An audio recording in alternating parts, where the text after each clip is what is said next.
This is already not something I was expecting. Oh! What is going on?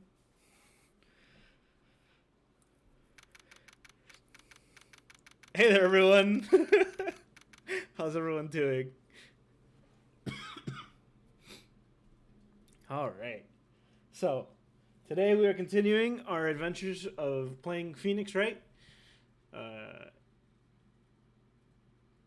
This is not Ace Attorney, right? This is Justice for All. So, yeah. I don't really know what to expect from this game. I haven't literally seen anything for it, so it'll be interesting. Pretty good. Super excited to see you go through it. I'm glad you're excited.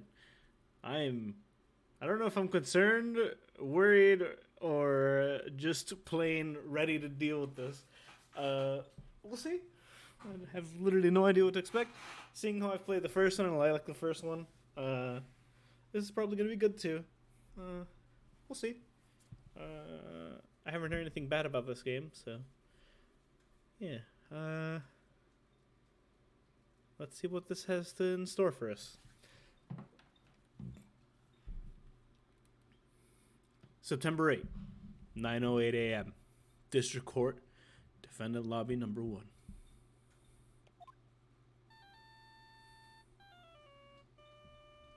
Oh, look at this man.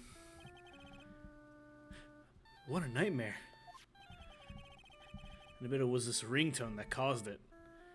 He upgraded his phone? Is that right? No, right?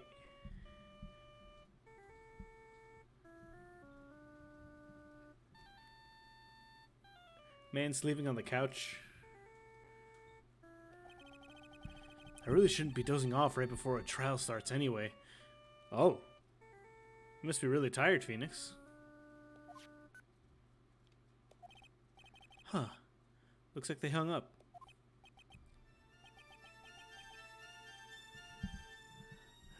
Ah, good. I finally found it. Talk about a close call. I hate to do this to you, but it's nothing personal, Mr. Attorney. A few minutes later, District Court, Defendant Lobby number 1.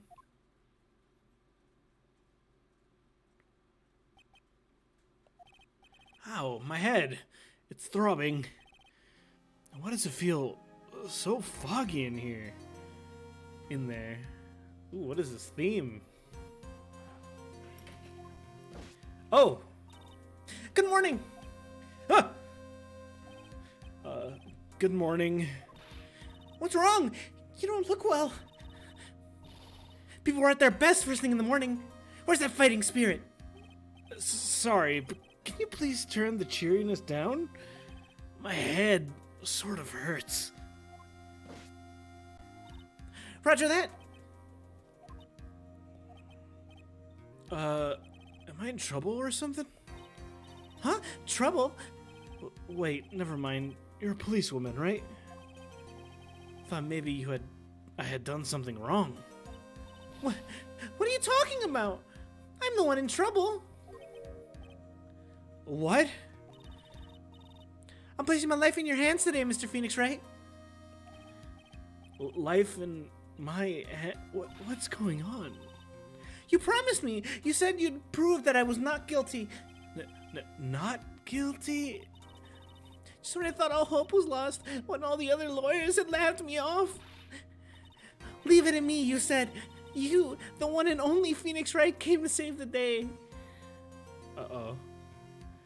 Her name is Birdie. Should I say Bird or Birdie?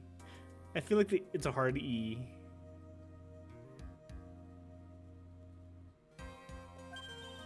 Oh my god. And just like that, I was moved to tears, sir. I'll never forget what you're doing for me, ever. I say Bird. Birdie, Bird. Alright, I think Bird will be fine. What is this girl babbling about? Phoenix and Bird. Actually, I really love to watch court proceedings, and I always root for you to win. Check her first name. Oh, that's right. I can use the court record. Let's see. Glasses. My glasses! Does Phoenix wear glasses? I don't think he does. Dustin Prince? Maggie Burt? Oh. No. It's not the same last name. Wait. Oh, did they put first names versus last names? Oh!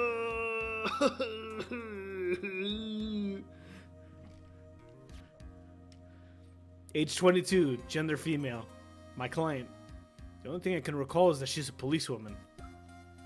Dustin Prince, the victim and a policeman. It seems that he was dating the defendant, Maggie Bird.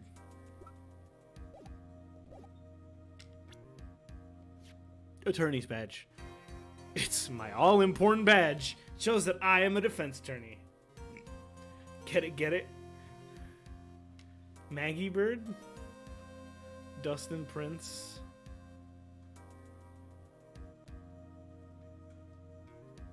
No? That's flying over my head. Cell phone. I found this in my pocket, but I don't remember what it means or how it got here. Dustin for fingerprints? Oh! Dustin Prince. Oh, I get it. Okay. Thank you for that. I was like, what? His name's just Dustin Prince. Like, I don't... Dusting Prince. I get it. There's like so much more in this one than the first one. Oh, no.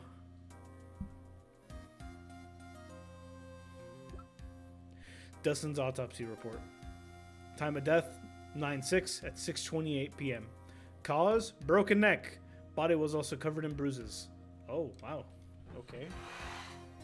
It's a pretty brutal murder.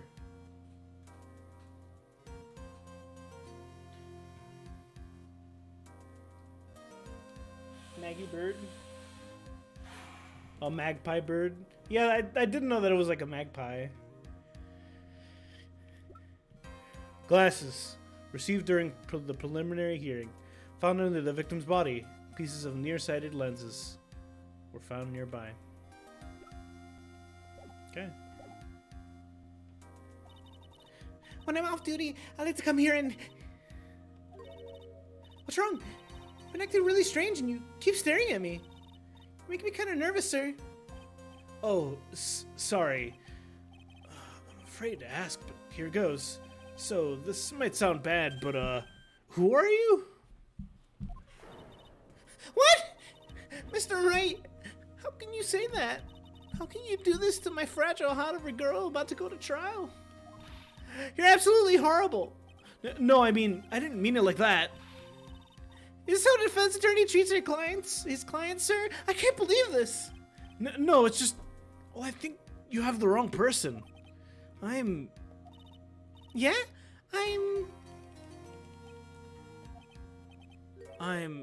Who am I? Why am I drawing a blank?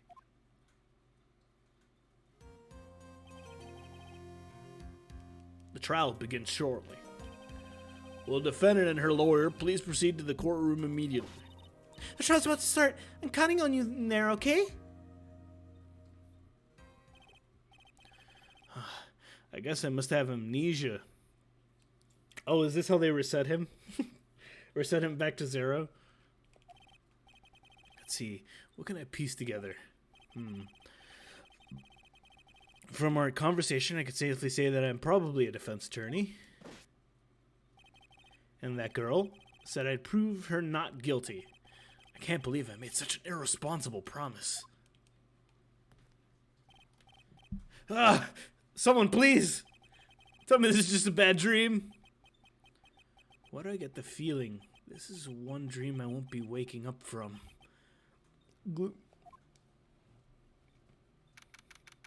September 8, 10 a.m. District Court, courtroom number 2. Oh, hey, it's this guy again. Oh, God, what was his voice? Court is now in session for the trial of Maggie Bird. The prosecution is ready, Your Honor. What is it, Mr. Wright? Are you talking to me? Do you see any other defense attorneys here? I guess not. Now then, are you ready? I guess I should say yes for now. Are you ready, Mr. Wright? Yes, Your Honor. Wait a sec. For life is in my hands. I should really do the responsible thing. Actually, you see, Your Honor, my memory is kind of... The court will now hear the defense's excuses. Because the defendant is a member of the police, his case is under great scrutiny. Therefore, we must make this trial fair, but swift. I believe I have told you this before. I hope you're not telling me you've forgotten. Actually, I did. Right bumper, are you okay? Alright. Mr. Payne, your opening statement, please. Yes, Your Honor. As I am aware, as I'm sure you're all aware, the defendant is accused of killing her lover. What's worse, her lover was a fellow police officer. A policeman? You did what to a policeman? It wasn't me. Besides, Dustin and I, we weren't lovers like that. In any case, the prosecution will prove that the guilty party is none other than the defendant. Another lover spat. I'm about to spit all over this fucking falsified evidence. Very well. Mr. Payne, please call your first witness. It's been a while, Mr. Wright. Let's see what you've learned since last time. I won't show you any mercy this time, rookie. Okay, and who are you again? Please bring Detective Dick Gumshoe to the stand. Here we go. Don't let me down, Mr. Wright. Nowhere to hide. I'm so dead. Gumshoe.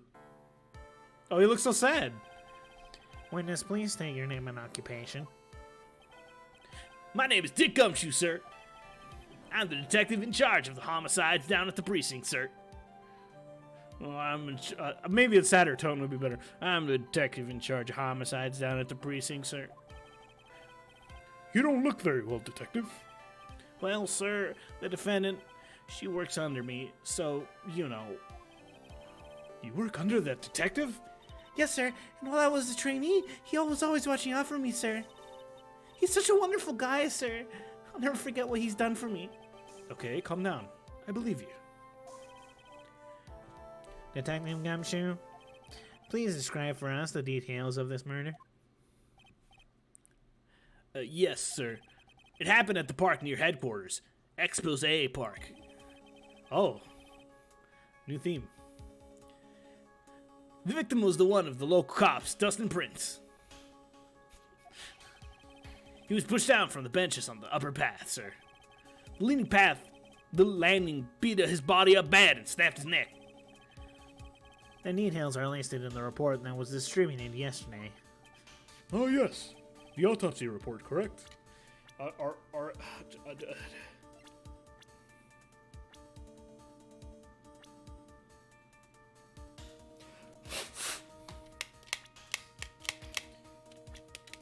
Making sure everything's fine here? Alright.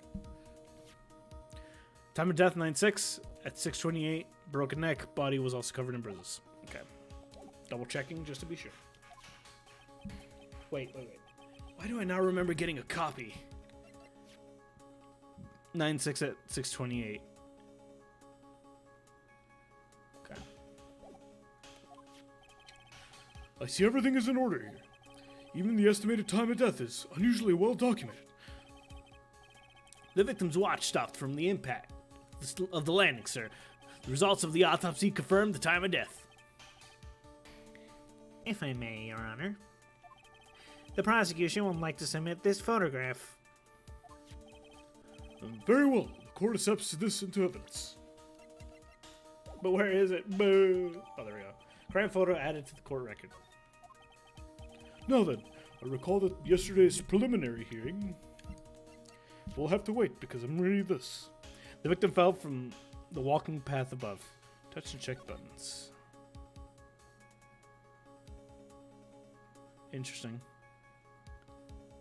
Face down. By a booth. Clock. I can't see what time the clock is on that clock.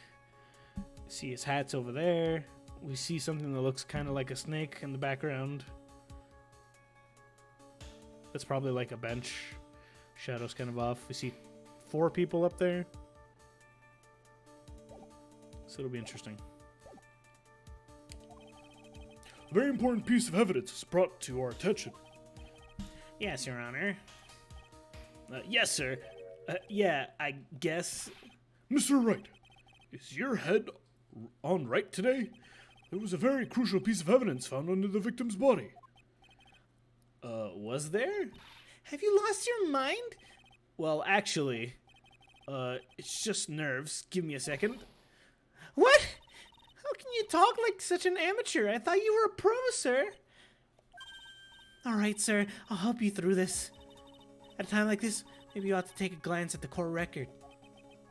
Court record? Yep. Info about evidence and people involved with this case are all listed here, sir. You can look at the court record by touching the court record button. So if you could please press the court record button.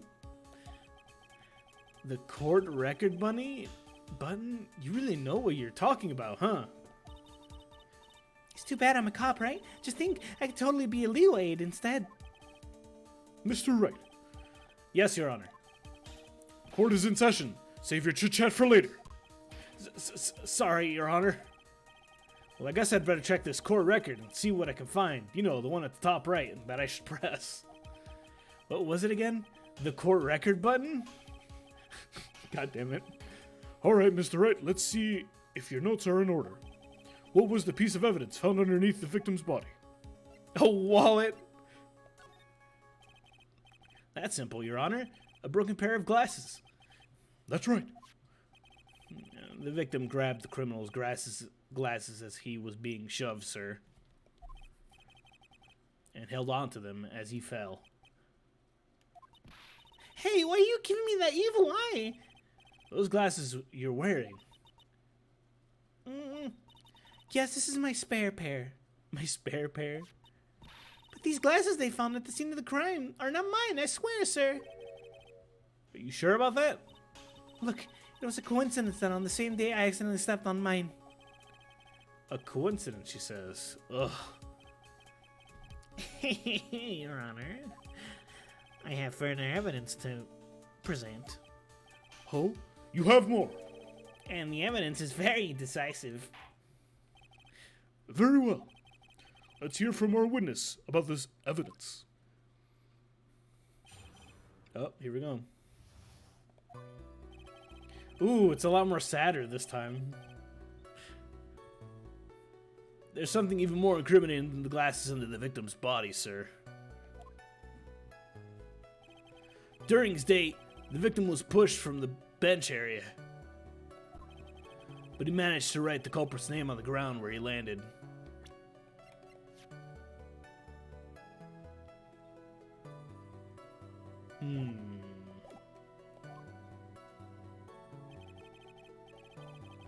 I don't like saying it, but it's clearly that the defendant's named Maggie, sir. With this piece of evidence, the glasses, it's hard to say that she's not the culprit. This is a picture of the writing, Your Honor. Broken neck is instantaneous, isn't it? Not really. You can break the, what you need to break is the, what's that part of the brain? It's like a little bulb at the bottom that actually connects to your nervous system. So he could have broken his actual neck, like the bone, and then bled to death.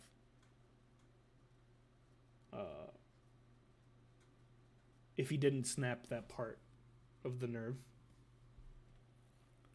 Why, this is... Yes, I can see the name. It's clearly written here. I'm asking if she would like to submit this picture. Understood. The court accepts it into evidence. Oh boy, okay. As if the glasses alone didn't make you look suspicious. Photo of the area around the victim's hand. Touch the check button for details.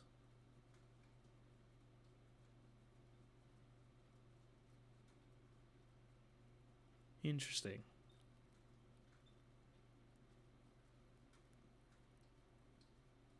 I don't know, that seems perfectly legible.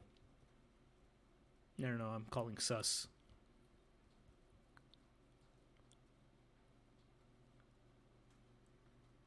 What neat finger writing. That's what I was thinking. Like, that's unusually neat for someone who just snapped his neck.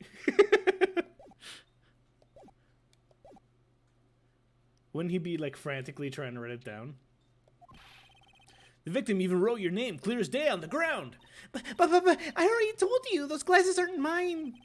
And how do you explain his dying message? It's a conspiracy. I'm not guilty, sir.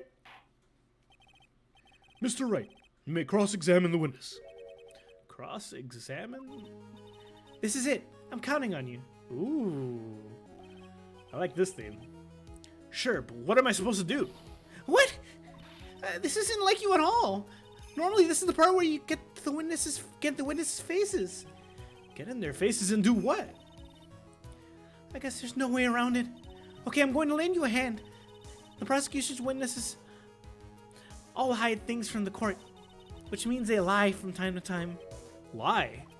But isn't that detective your superior? Well, even if you don't mean to lie, sometimes people just remember things wrong. Like that detective. You sort of look like a scatterbrain. Wow, Phoenix! You're not wrong. It doesn't matter. Either way, it's bad for us, sir. That's why when you question witnesses, you have to find and expose their lies. Mr. Wright, your cross-examination, please. Yes, Your Honor. Talk about trial by fire. Here goes nothing. As long as I can expose the lies, we should be all right.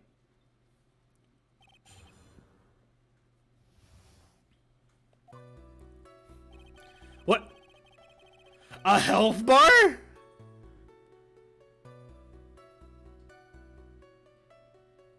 Wait.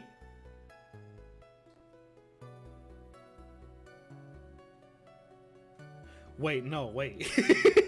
Wait, I think I like the other version better. No.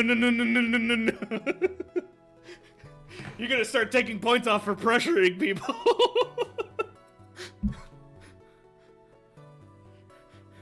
What do I mean? Oh. No. About those glasses. Do you have any proof that those belong to my client?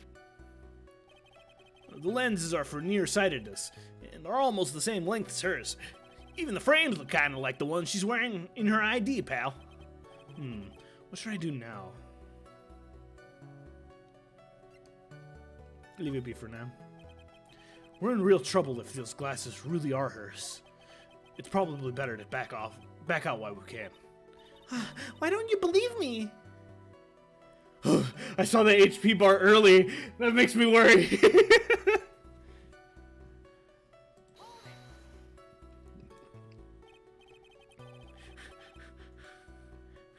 Now, you're sure he was pushed and that's how he fell? Might want to save. You're right. You're right. It is a pretty long intro.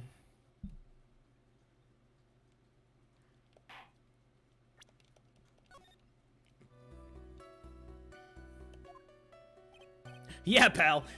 If you look at the wounds on the victim's body, there's no way it was anything else. Please continue with your testimony, Detective. Anyway, the victim fell pretty far.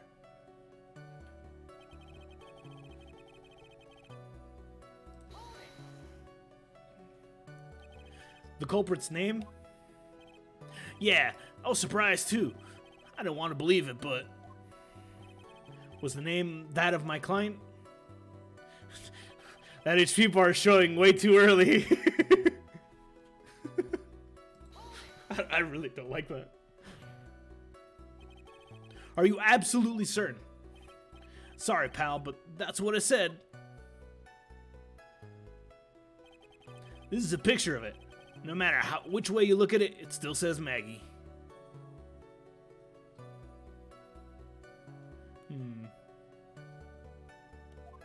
He's got a point. Hey, hold on! Huh? Don't haunt me. I know that picture says Maggie, but... Now she mentioned it, something does feel kind of off about this picture. Wait. I knew it! There was something off! Okay. Alright. Oh, Winston Payne. The prosecutor for this case lacks presence. Generally bad at getting his points across. Detective at the local precinct, in charge of the initial investigation. I looked at Maggie and I was like, why does that look wrong? It must be my imagination. That's how you know they found a contradiction. Now hurry up and present some evidence. So that's what spotting a contradiction feels like. I'd better check the court record again.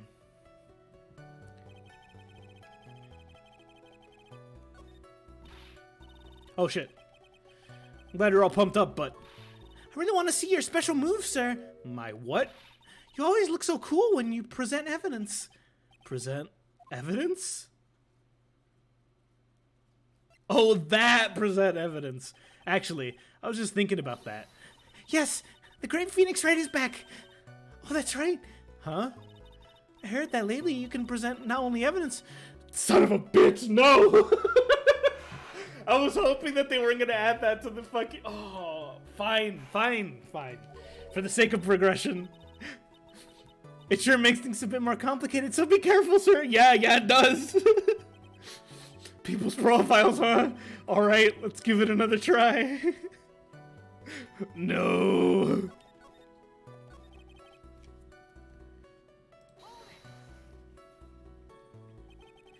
You're certain that it was the victim who wrote the name on the ground? There were scratches on his fingers from the rough sand. There were grains of sand stuck under the pointer fingernail. It certainly seems that the name was written by the victim himself. That didn't go well. If it really was him, then then we're in a lot of trouble. Don't give up. Keep that fighting spirit going.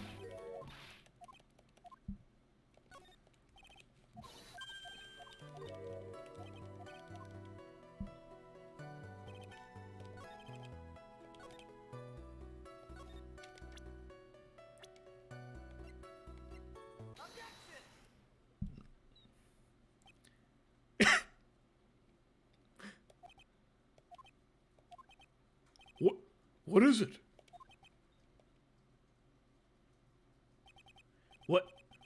What's come over me? Without thinking, I just blurted out objection.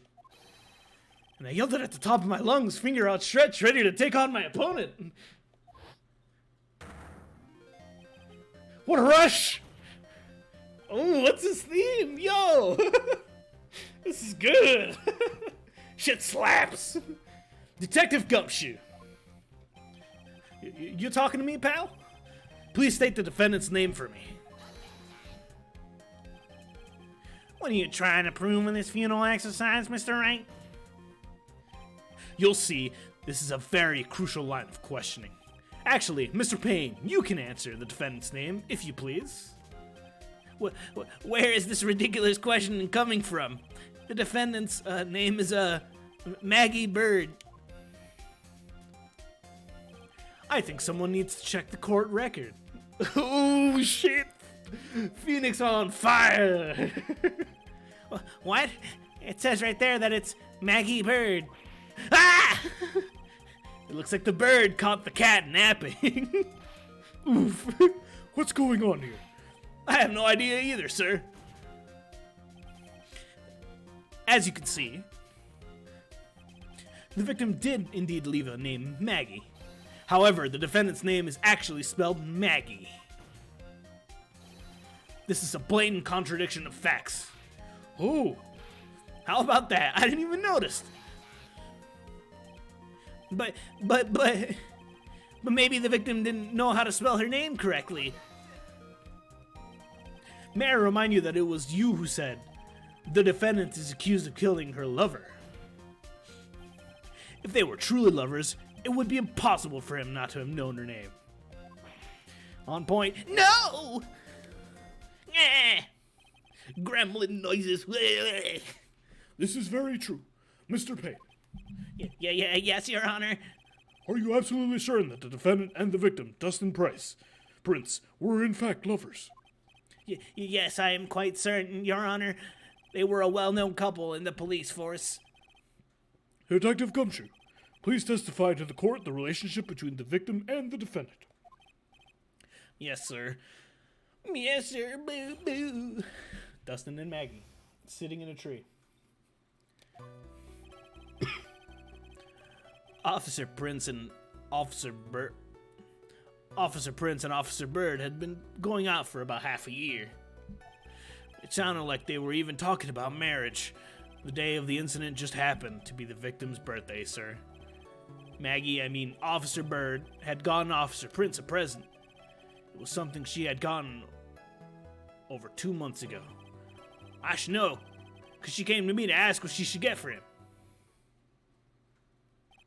Oh, those two sound like they were close. Nevertheless, tragedy struck. Yes, I see. You may cross-examine the witness, Mr. Wright. Oh boy.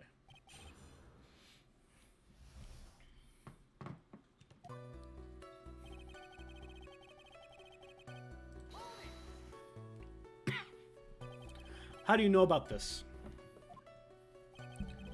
Every year in March, we have a training camp for us cops. Officer Bird was a rookie at the time, and she and Officer Prince seemed to hit it off. They got close, I take it. Yeah, actually, I was supposed to go too, but I couldn't pay the deposit for the trip, so I didn't. This is because Edgeworth keeps cutting your fucking salary. If only I had gone to that trip. What is it? Oh, nothing, sir. Really, anyway. Huh? Gumshoe, do you have something for Bird? It sounded like they were even talking about marriage. Marriage? But wasn't the victim 8 years older than her? What does that have to do anything with the Phoenix? What? You saying the guy's gotta marry someone their same age as himself, pal? No, actually. What? You saying a guy's gotta marry someone at the same age as himself, pal? No, that's not what I meant at all. Detective Gumshoe and Dustin were only a year apart, don't you know? Interesting. I think this fella has a ways to go before marriage. Poor Gumshoe. Mind your own business, pal.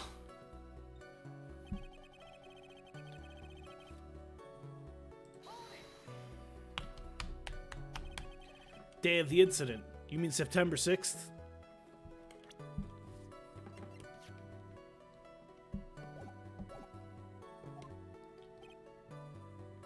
Mind your own business blows up the HP bar? Bro, I hope not. Yeah. The victim, Officer Prince, had gone off duty at 5:30 p.m. that day. 6:28, huh?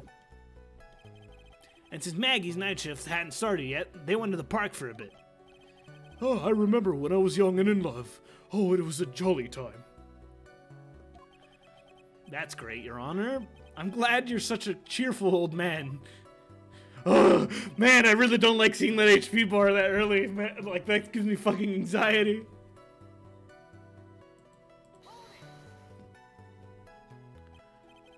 You seem to know a lot about the defendant. Well, that's because I'm her boss, and I've got to watch out for my subordinates. But even what she was going to give as a present, isn't that going a bit too far? Hey, pal, watch what you say. I know everything that happens under me. If someone so much as scratches there, I really don't need to know that much. Mr. Wright, please refrain from badgering the witness. I agree. Even if the witness has a crush on the defendant.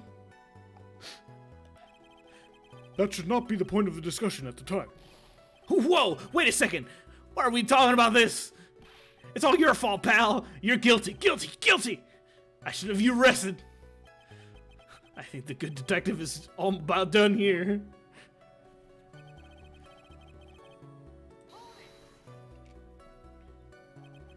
Over 2 months ago? Yep, she's a very considerate woman, pal. So, what was the birthday present? She got him a glove. A single glove? Why would she only give him one? Actually, Your Honor, the glove in question is a baseball glove. Oh, I see. A baseball glove. Officer Prince was a huge baseball fan. Baseball glove, huh?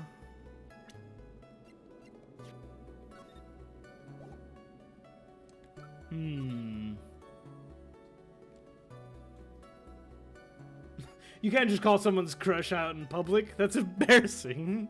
Especially if it ends up negatively. That's, you don't want to be there.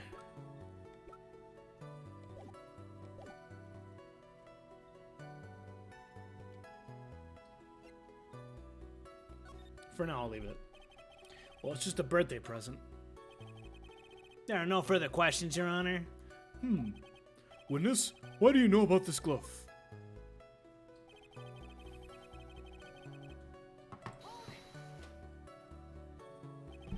You discussed what the defendant was going to give her boyfriend? Well, she, trusts me, so. Boy, does he look proud of himself right now. What is it this time? That testimony didn't sound like it had any contradictions in it to me. There just wasn't anything that really stuck out as odd. Yeah? I wonder what would happen if you tried to get more information from him. Get more information? Yeah, you know, like they press people on those old cop shows, sir. So just try pressing him? Huh.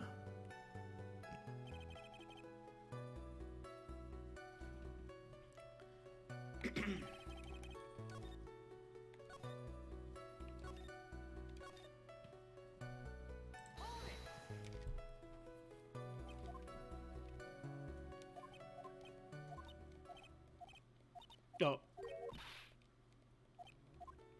That was the wrong one.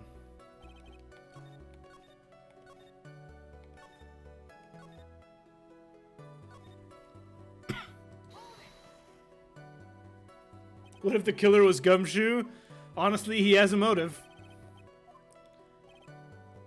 But Gumshoe wouldn't kill someone. Not willingly.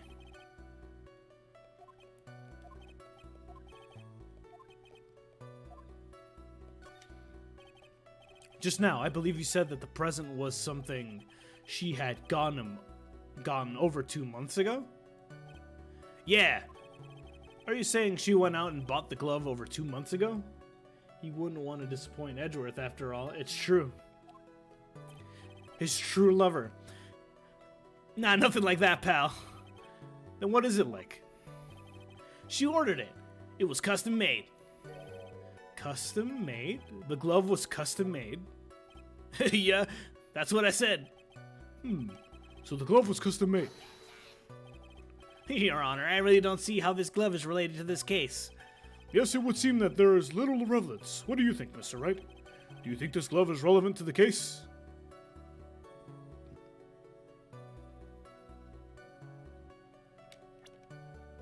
Is it relevant? I feel like because he doesn't have the thingy there. I don't see the baseball glove.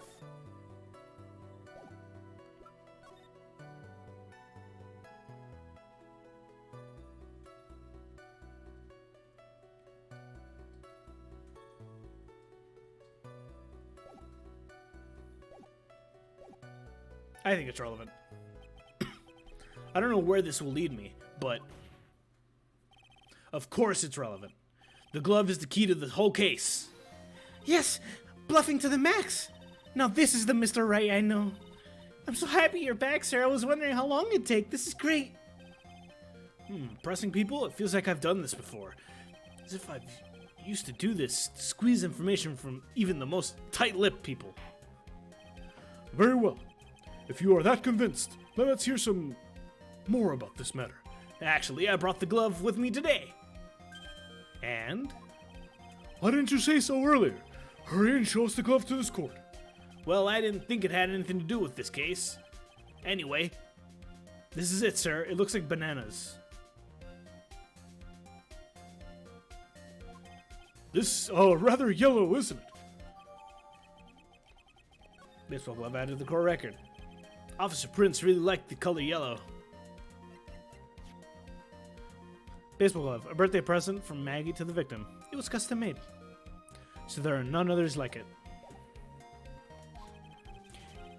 And that's why you had to special order it? Yep, that's right. And one other reason. I think the court has heard enough. Indeed. A banana glove. It is clear that the victim and the defendant were involved with each other. Yes, that's correct, Your Honor. Now, if that is true, it brings up an important question. Was the name Maggie really written by the victim? I see your point, Your Honor. Detective Gumshoe, please tell the court a little more about the name on the ground.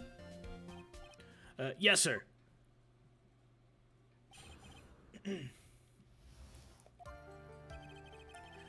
We first looked into the handwriting, sir. Fortunately, we couldn't confirm that it was the victim's handwriting. Next, we checked the victim's pointer finger. We found that there was sand trapped underneath the victim's fingernail. There were also scratches on the skin that were caused by him writing on the ground.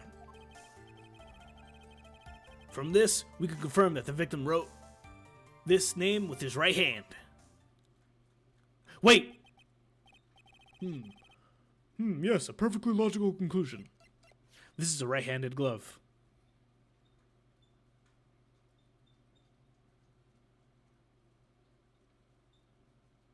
I need to prove that he was wearing that glove. Now then, Mr. Wright, you may cross-examine the witness. Thank you, Your Honor.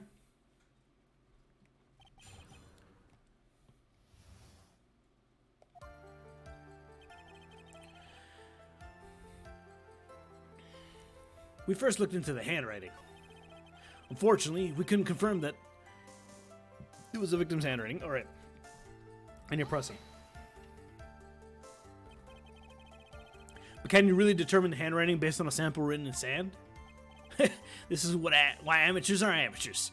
We're not a bunch of simpletons, pal. Scientifically, investigation is this country's actually pretty good. Lana Sky, was it? Scientific investigation? Or was it Emma?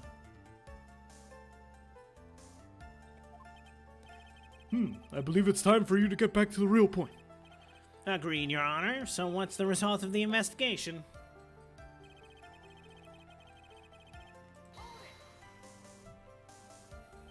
So, in the end, you couldn't confirm it? Hey, don't look down on us. I told you, we're not a bunch of simpletons, pal. Everyone knows you can't find out everything you want with scientific investigation. I've never heard of that before. Me either. Nor I. I never heard of anything like that at the police academy, sir. Okay, so I made it up. Anyway.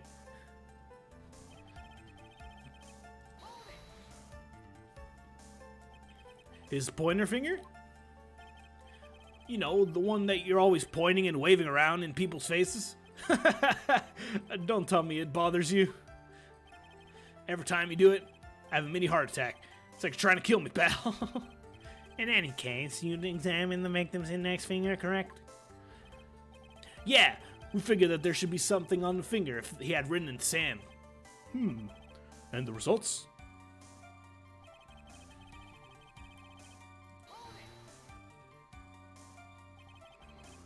What does that prove? Well, it proves that he did write the name with his own finger. Yes, which explains why there's sand stuck underneath his nail. I guess he's right. And there's more. There were also scratches on the skin that were caused by him writing on the ground. Scratches on his skin? Yep. You can't see them in your naked eye, but they're there. That is incredible. Sure is, the power of scientific investigation. They're so small that we had to use a magnifying glass. A really strong one. It's got a really scientific sounding name. You mean a microscope? Yeah, that's it. We used one of those and that's how we found them. can't believe this guy doesn't know what a microscope is.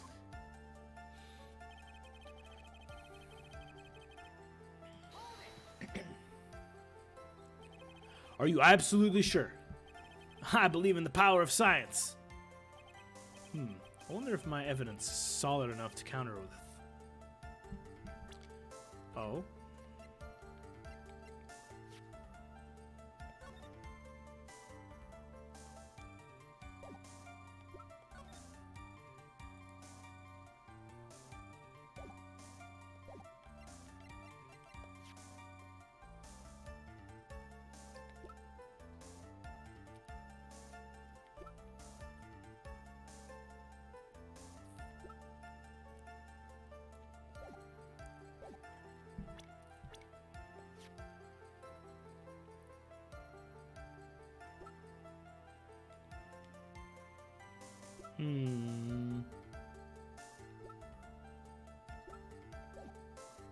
Okay. Listen to this. You think there was only one conclusion? That the name was definitely written by the victim. But don't you think that would be really strange, sir? If Dustin really wrote that message with his right hand, do you think I would have gone through that much trouble to get him this present? I thought so. The present? What about it?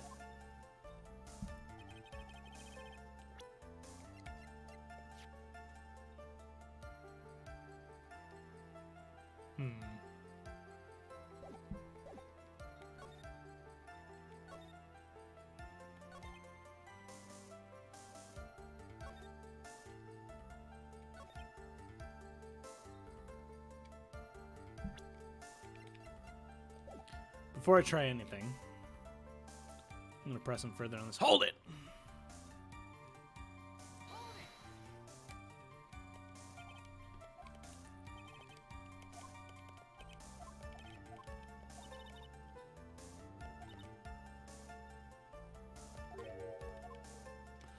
I guess they wanted me to use the present on it, so alright. My conclusion for using the present is that he was probably wearing it, and that's why he has the scratches or something. It's also very possible that he wouldn't have forgotten her name. He wouldn't have wrote the name wrong.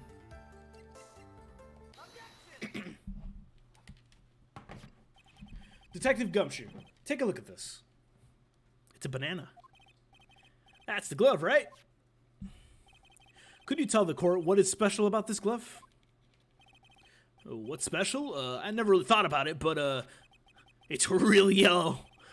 That's about it. Yes, it's really yellow. But that is only one of its qualities. Huh? There's another reason why it's special. And what could that be?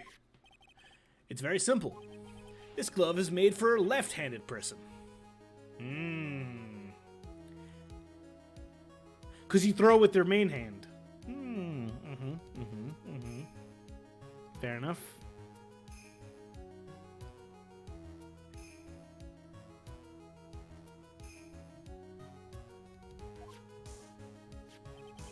Left-handed.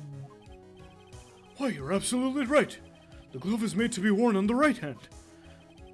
That is why it had to be custom made.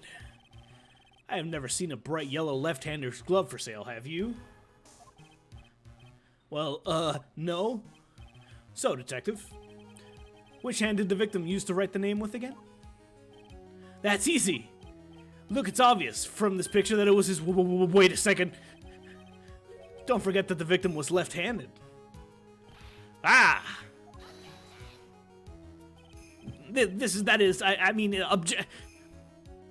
Overruled. Mr. Wright, I would like to know what your line of reasoning proves. There's only one conclusion that can be drawn. A left-handed person could not have written a message with his right hand. I mean, he could have, but not as legibly. Therefore, the person who wrote the name Maggie could not have been the victim. Order, order! What do you think about that? When you think about it that way, then yes. It is not possible that the name was written by the victim himself. Then that means Maggie is... no, it's not possible! Mr. Payton. Yes, Your Honor.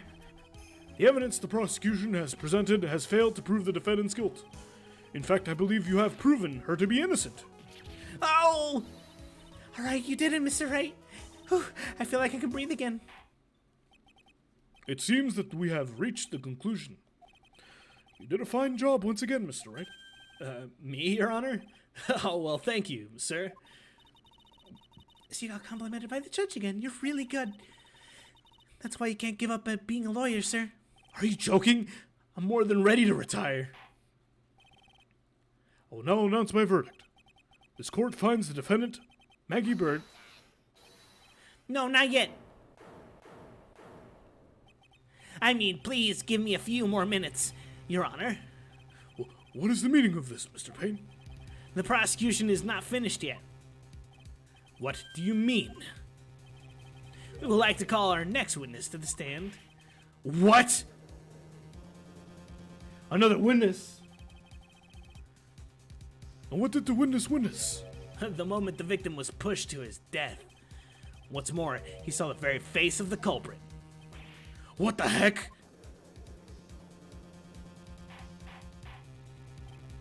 Order in the court. I believe a recess is in order. Afterward, we will hear from the new witness. Had a feeling that was a bit too easy.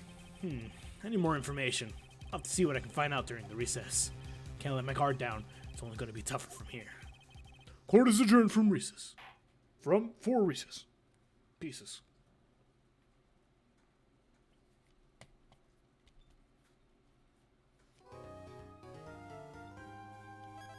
What an interesting save.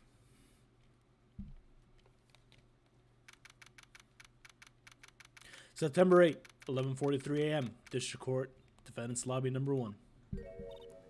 Amnesia! I can't believe my lawyer is trying to defend me in such a state. Why didn't you tell me, sir? I'm sorry, I didn't mention it to you. Oh, I know what to do. I heard you can fix something like this with a really strong shock to your system. Come on, lower your head a little. A Maggie kick should do all you need. Oh my god. No, I think I'll pass on that one. Come on. Oh, I'm so sorry. Whenever I see someone in trouble, I have a hard time leaving them alone. I didn't stick my nose where it doesn't belong to try and tackle everyone's problems. Well, my head's one problem we won't be tackling today. Well, we're here to solve your problem first. We could deal with mine later. For now, do you think you could fill me in on a few things? Of course, I'd be honored. Well, I guess we'll start with the name, and then I can tell you about me. No, that's okay, really. I think I know you and your name pretty well by now. I was wondering if you could help me figure out a few things about myself. So my name is Phoenix Wright. What a weird name. This is serious. You really don't remember. I'll tell you what, sir. You can have this back, and maybe it'll help. This is a business card? I got this from you. It's my most prized possession. You can borrow it for now, but please give it back, okay? Okay. There are some numbers written on the back. Oh, that's your cell phone number. Phoenix business card added to the court record. Guess for now we should stop talking about me. It's my business card. I hand wrote myself. My phone number is on the back. Start talking about this case. This case? Yep. Can you think of anything that would be helpful for me to know? What can I tell you? I can't think of anything other than the incident with that cell phone, but... Cell phone? Yeah, your eyes lit up when we talked about it. The detention center, sir. Hurry then, and tell me. This might be very important. Okay, Roger. It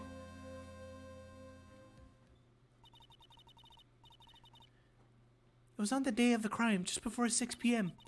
I picked up a lost cell phone while on the walk with Dustin.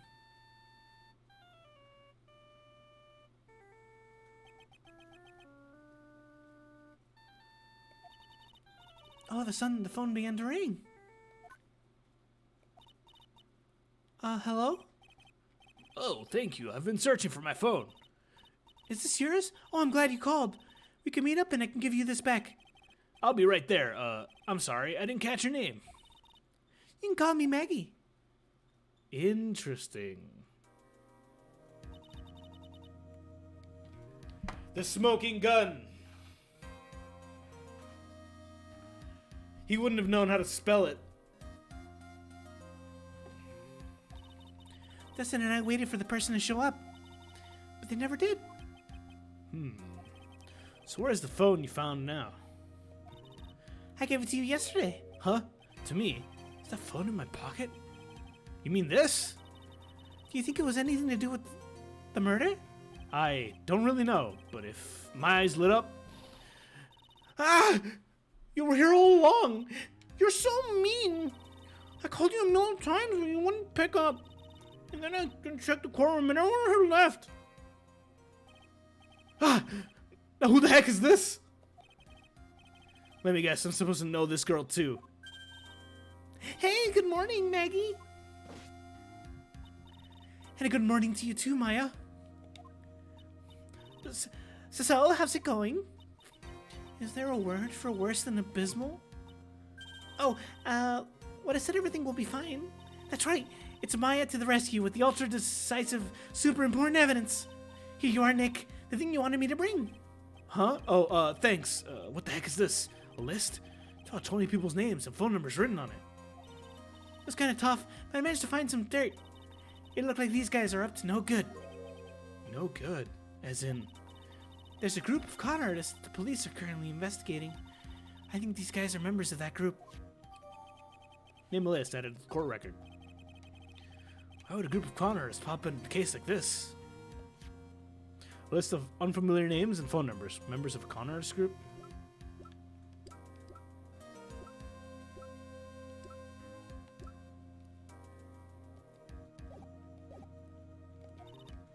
Don't look at me. And where did you get this list from in the first place? What? Why are you asking me that? You're the one who asked me to look this up yesterday. Oh, is that right? The numbers were in the memory of that phone Maggie found. So that's where they're from. You're awfully forgetful these days, Nick. I hope I never get to be a forgetful old prune like you. Wow! I'm very pleased with myself for getting the stream title in 3 tries.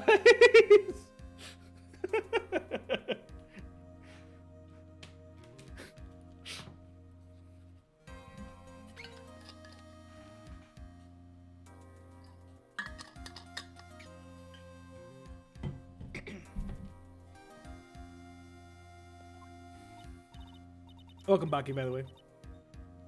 So I think I already said that. Maya, actually, Mr. Wright is... Mr. Wright, the recess is now over. Please bring the defendant and return to the courtroom immediately. Oh, oops. Guess we have to get going. We can talk about you being an old later, Nick.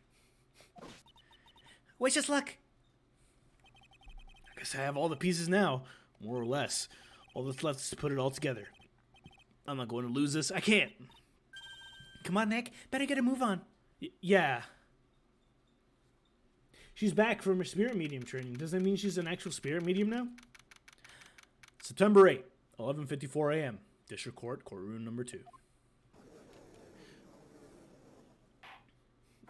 The court will now reconvene. Please call your next witness to the stand, Mr. Payne. Yes, Your Honor. But before I do, if I may say a few words. What is it, Mr. Payne? It's about the next witness. He has a tendency to say things that rub people the wrong way, you see. So I asked the court might be a little lenient on... There's no need to give a preface. Just hurry and call your witness, please. Yes, Your Honor. The prosecution calls his next witness a drifter who was taking a walk in the park that day of the murder. Oh, look who it is. Fuckface McGee. Please state your name for the court, witness. Before I do, I'd like to clarify a little something. Huh? Oh, all right, go ahead. Just now, you introduced my wonderful self to the court, correct? Perhaps a drifter who was taking a walk? Did I? But I will not stand for that. Now you've tinted the coarse eyes and colored me wrongly. Sure, I suppose calling me just settled would be top grade quality, unbeatable university walk. Yes, I understand. I'm very sorry, and I'll be careful from now on. What is he, a human chatterbox? I have to question him?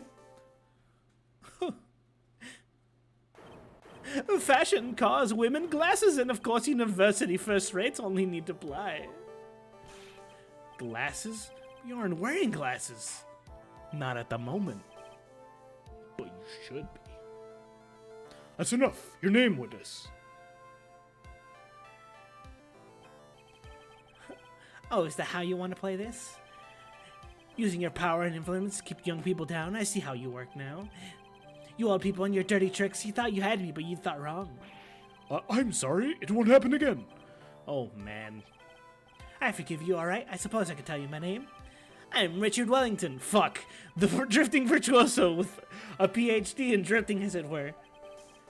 If you wanted to, you could call me university student in transit. Mr. Wellington. Why is he named after meat? I'm gonna cut you up like a fucking Wellington, just you watch.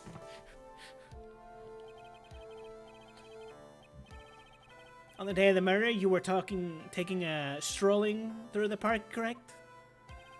It would appear that you are attached to that word. If you must, then by all means. But I remind you that I am no way prepubescent boy out on a walk with mummy. If you must know, I'm... Anyway, please testify to the court that you saw during the walk through the park. See, you said it again. Taking a walk, you know, you... What you witnessed will do, Mr. Wellington.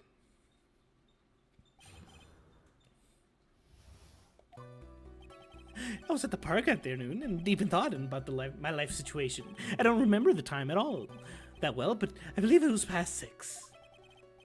All of a sudden, a police officer falls from above right in front of my eyes. Without a thought, I looked up, and there I met the eyes of a young, charming lady. Of course I remember her sweet face. It was that of the pretty defendant there. The only thing that I saw was the banana that fell with the police officer.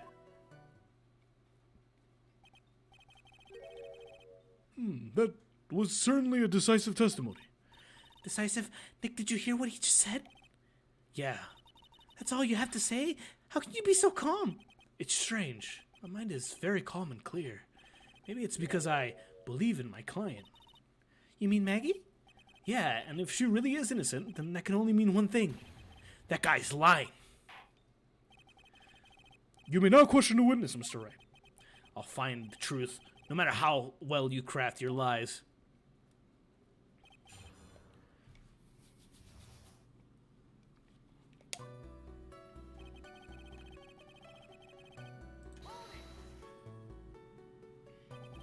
So you're at the park all afternoon? You seem to have a lot of free time. That was very rude of you, but then again, what can I expect? That's what you get from a man who graduated from a no-name trashy university. No-name trashy? Now, this might be hard for a mush-headed and feeble-minded baboon like you, but I have to think very carefully about the future of our great country. But I thought you said you were thinking about which college to go to just now. Oh, please.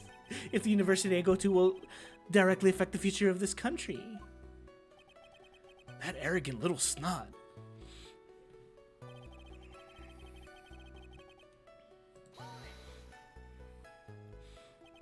How do you know what time it was? I see you're not wearing a watch, so... Is it the best you can do? Do you think you can discredit me like that? You're just a third-rate, biased fool. I guess I can't expect real smarts from you. His arrogance is really intolerable. So what should I do now? Answer the question. How did you know what time it was? Tisk tisk. I can't believe I have to deal with a worm like you. You're just a shallow man who can only slam on desks and point people for fun. Is his name Wellington because he's got beef with everyone? Hey! Nice. I guess I don't have a choice. I'll try to explain it so that third-rate simpleton like you can understand. There was this little thing they call a clock at the park. Do you get that? Do you know what a clock is? It's a thing that tells you the time. As you can see, Mr. Wright, it's even in the picture of the crime scene. Oh, so it is. Ugh. I looked at the clock, and that's how I knew the time. But if you ask me, this whole concept of breaking the nonsense, blah blah first class, and yet again, another flood of meaningless words. Talk about a first-class waste of my time. In any case.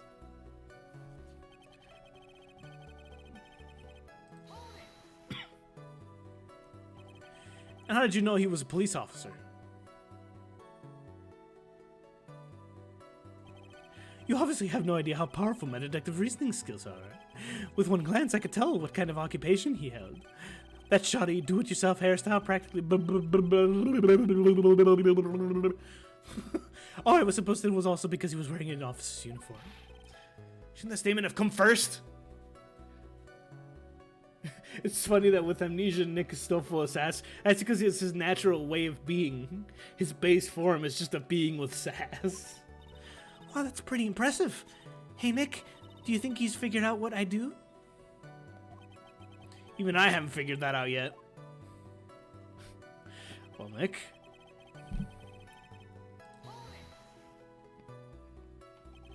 Are you sure you got a good look at her face? Animals have this thing called an eye, Mr. Wright. They use the eye to see things. In that case of humans, we have two of them. Yes, even you. I don't care if I have them or not. Did you or did you not get a clear look at the face? That's the witness was just trying to get to. That's what the witness was just about to get to. I would like to request that Mr. Wright and I use such a loud voice during questioning. Sustained, Mr. Wright. Please refrain from raising your voice in this court. Then please don't make me have to raise my voice. Are you finished? I'd like to continue if that's all right with you.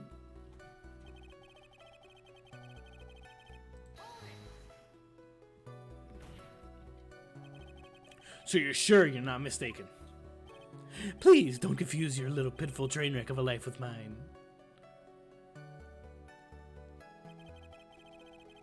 I'm what you call a famous brand name product, while you are only a cheap imitation. There's no way someone as magnificent as myself could have made a mistake. Of course, of course. Oh, of course.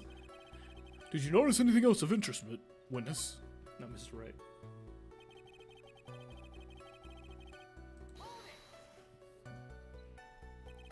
The banana?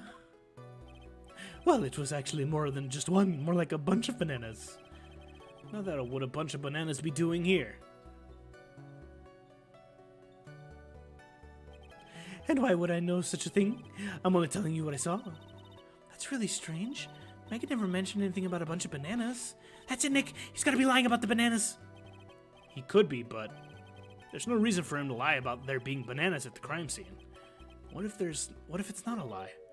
Well, maybe he thought he was seeing one thing and it was something else. If he mistook something for something, a bunch of bananas, that would be an inaccuracy. Think, Phoenix, think. If my client is innocent, there's no way he could have seen what he actually did. Which means we could somehow show that he's lying. Yeah, that's exactly what we need to do. She's right. She's got a sharp mind.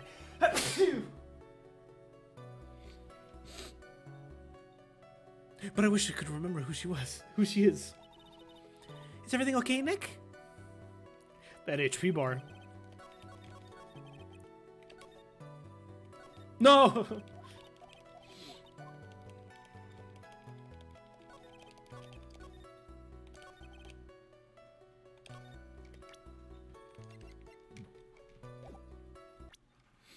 Let me make sure I save here real quick.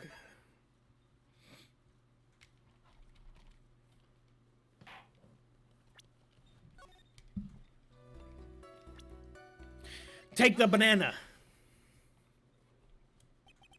Mr. Wellington. I believe I have the bananas you saw right here. Ah, so you knew about the bananas too. Why didn't you say so earlier? But don't think you could use this as a way to pull more information out of me. And that's where you'd be wrong. Mr. Wright, what is the meaning of this? Isn't that the baseball glove? Huh? What? A baseball glove? Doesn't it look delicious? Care for a bite? Oh my god, Phoenix. That's not... It's no...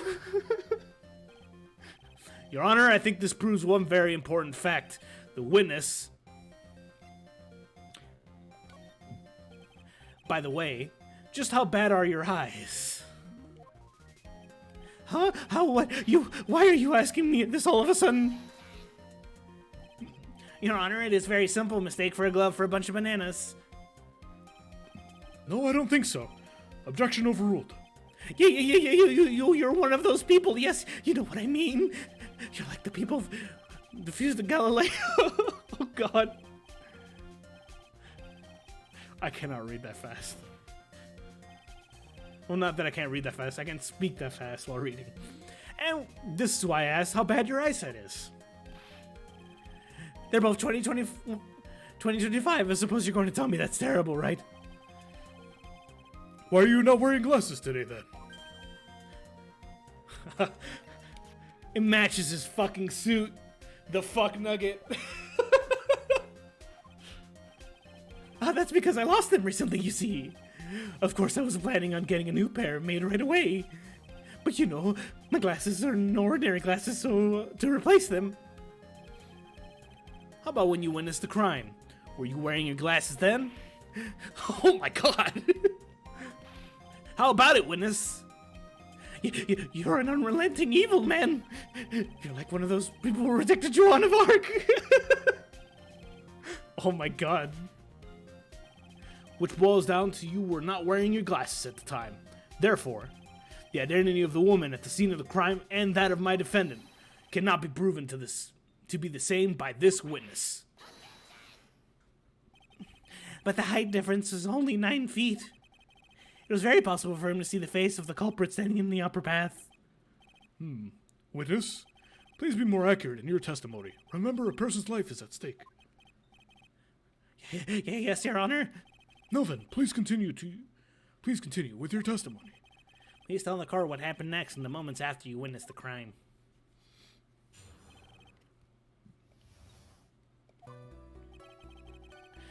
The girl on the upper path ran away as soon as she realized I was there. After that, I immediately called the police station to report the crime. Angie. I must have been 6:45 when I made the call. That is a lot of time.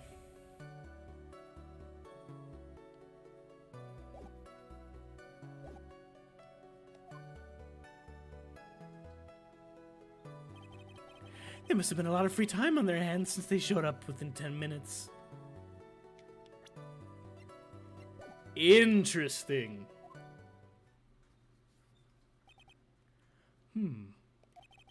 So the person who was on the upper path saw you and then ran away. Yes, that is correct. Which is why even without a superior brain like mine can understand that. The girl is the murderer. You may question the witness now, Mr. Wright. I'm about to fucking give you a gut punch, you little sack of shit.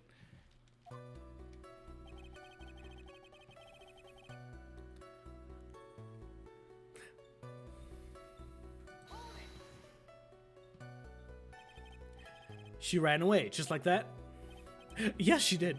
She saw me and flew the nest like the guilty bird she is.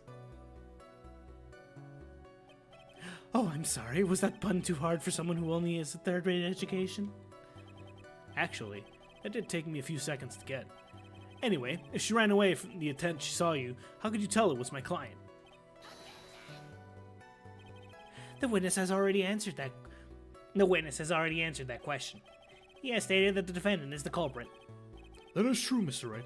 I'm striking your question from the record. I'm gonna get more information out of him.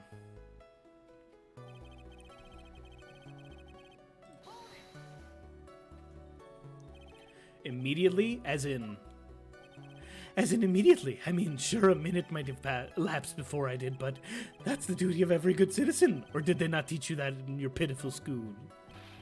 You think people learn about how to call the police from college? Hey, Nick, I think you should take a look at the court record for a sec. Huh? It's okay, Maya, I already know. It must have been 6:45 when they made the call. How do you know what time it was? That detective told me. You know which one I mean. The one with the jacket that makes him look like a dropout from a no-name high school. Hey, pal, I graduated from top-ranked college. I don't believe this. It doesn't matter. I don't believe I was mistaken on the time I called. And if I'm wrong, then that detective obviously doesn't know how to tell time. What? Why you just some lousy kid who... I think the court can see your point anyway. How did the police respond?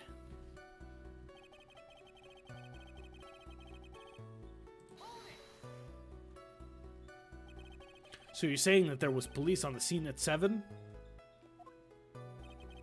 They got there before that, I think. They're usually there. Aren't many people in that area at the time of day.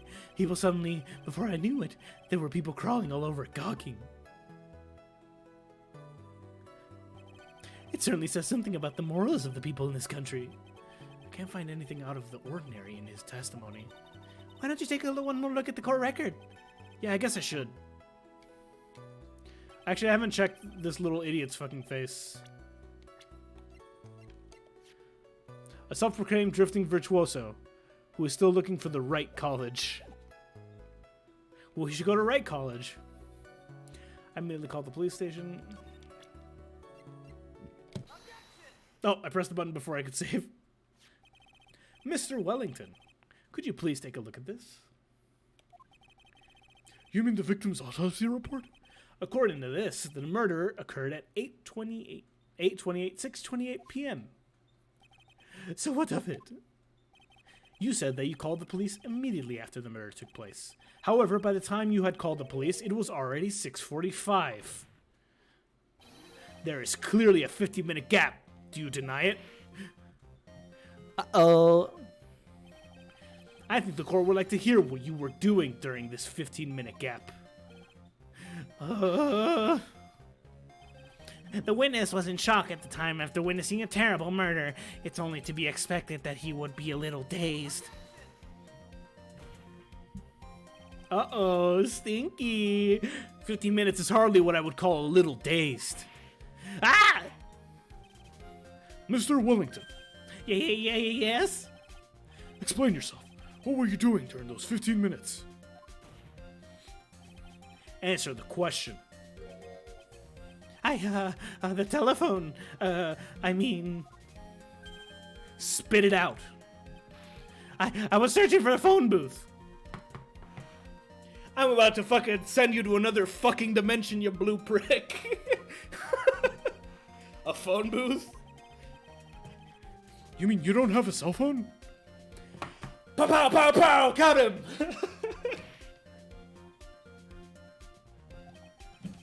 You and your questions, you're trying to open all the layers of my Matryoshka doll. You think you're really something special? How dare you have my name perish? Witness. I lost my cell phone. There, are you happy? You lost it? Unbelievable. You lose your glasses and your cell phone. You must be very scatterbrained when it comes to belongings. What are you saying? First-rate people are never allowed to lose things? Haven't you ever heard of a stranger?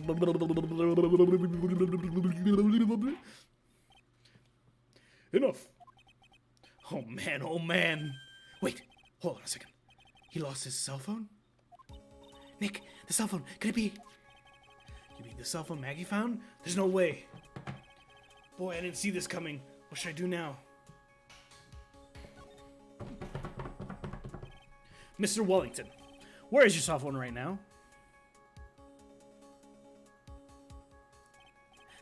What are you getting at all excited about? You seem to be a little confused. I found my phone. I'll have you know. See, here it is.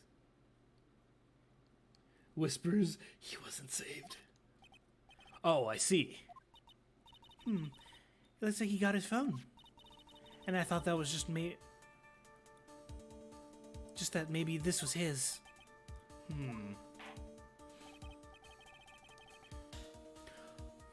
Well then, I think we've cleared this issue up. At least at the time of the murder, the witness did not have his cell phone because he had lost it. Therefore, the delay in his call was caused by his search for a phone booth. Well, that's the gist of it. I guess you could put that way and leave it at that. Do you have any further questions, Mr. Wright? Your Honor, the witness's testimony does not make sense. I don't believe that there was ever need to search for the phone. How dare you!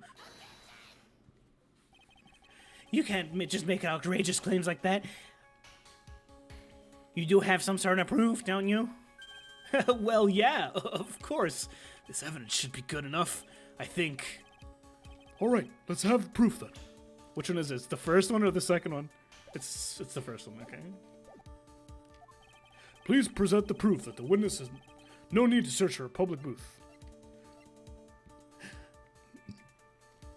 Oh, okay, I can't do it yet. Hold on. Pow, pow, pow, pow, pow!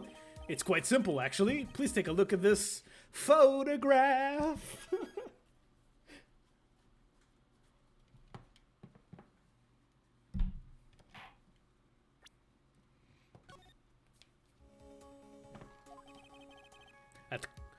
At the crime scene photo?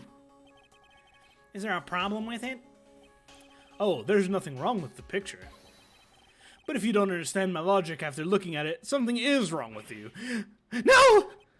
It's a phone booth. That is correct. All the defendant had to do was walk 3 steps. Okay, unfortunately, I really have to go use the bathroom. So I will be right back.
Okay, sorry about that. All right. Let's teach this chop what it is to show evidence. Mr. Wellington, why did you not use the phone that was right in front of you? Ooh! Ow! Order, order! What does reporting the crime a little late prove for you? That was really rude. What does reporting the crime a little late prove for you? The witness can't explain what he was doing for those 15 minutes. That is reason enough to throw suspicion on his testimony. Yes, that is very true. What do you have to say for yourself, witness? Then I bet this phone really is his, Nick. He must have killed Dustin to get his phone back. Maggie said that she was going to return it to him. So there was no reason for him to kill for it. And on top of that, we still have the phone she found anyway. But if he wasn't looking for his cell phone, was he looking for something else? Was he? Mr. Wright, Yes, Your Honor. do you have any thoughts on why you would like to share with the court? Can you offer an explanation as to what the witness was doing during those 15 minutes? So he didn't want that.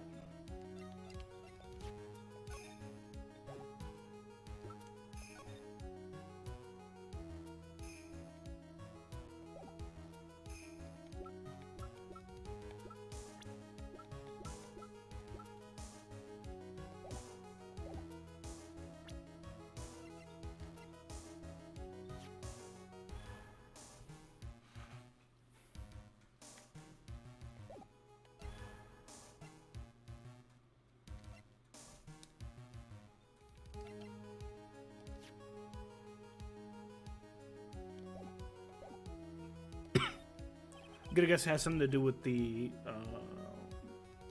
Connors. There's only one possible explanation. Alright, let's hear your explanation. However, be forewarned that if the explanation is not persuasive, you will be penalized. Think carefully before you present, Mr. Wright. Yes, Your Honor. I probably shouldn't have said there was only one possibility. Please present to the court the one piece of evidence that will answer the following. Why didn't the witness call the police right away?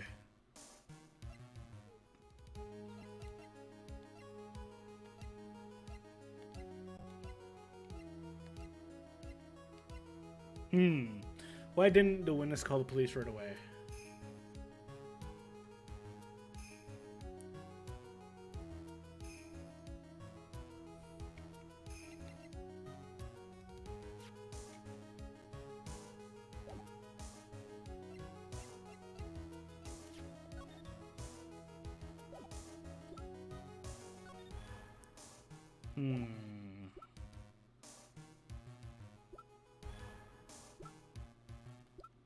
Oh, the glasses, right? Yeah, I'm gonna go with the glasses. Mr. Wellington. What? Don't do that. You almost made me have a heart attack. These are your glasses, aren't they? Let me save. I already saved beforehand. Also, thank you, G.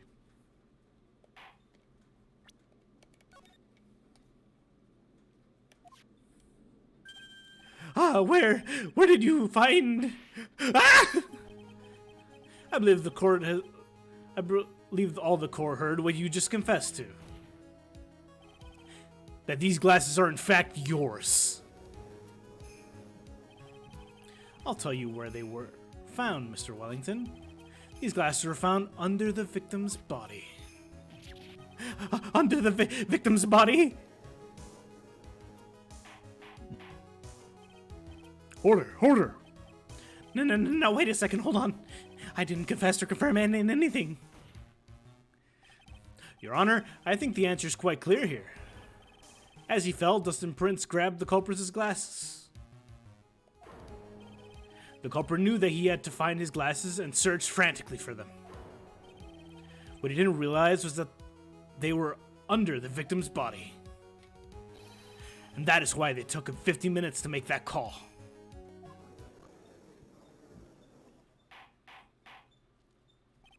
Mr. Wright, are you inciting the witness as the real murderer?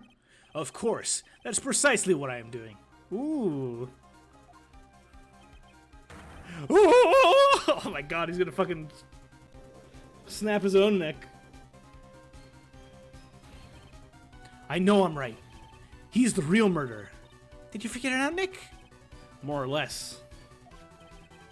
Turns out the cell phone was the key to this case after all. Anyway, now's your chance to deep six the guy. Deep six? I'll sink him in one shot. Oh, okay. Yeah, this is so exciting watching you work again.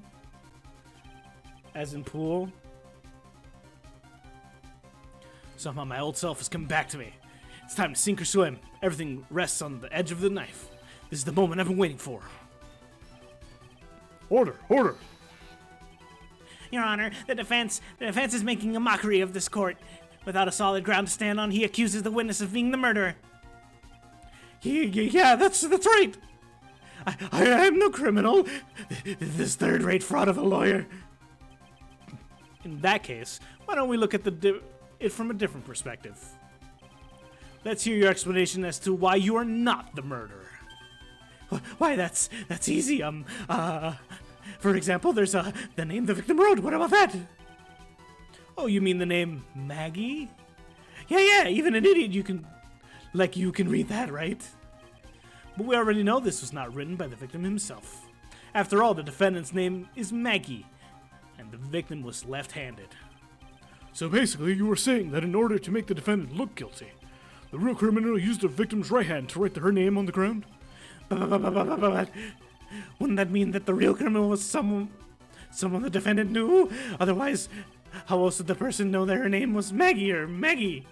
That is a good point. The witness didn't even know the name Miss Bird before this trial. Ah, I forgot. Was there any way the creep could have known Maggie beforehand? It would be best if I could prove that the witness had a chance to learn.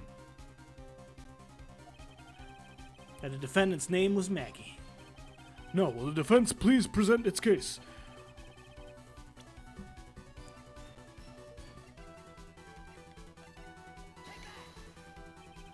Mr. Wellington, you didn't have your cell phone with you on the day of the murder, correct? So what if I didn't? When you realized you had lost it, what did you do? What did I do? Didn't you try to find it by calling it? How did you? Your Honor, these questions have nothing to do with... Overruled. Mr. Wright, where are you going with this line of questioning? Do you think there is some sort of relation between the witness's cell phone and the murder? I do, Your Honor. On the day of the murder, Maggie Bird picked up a lost phone in the park. And she was also received a phone call from the owner of the phone.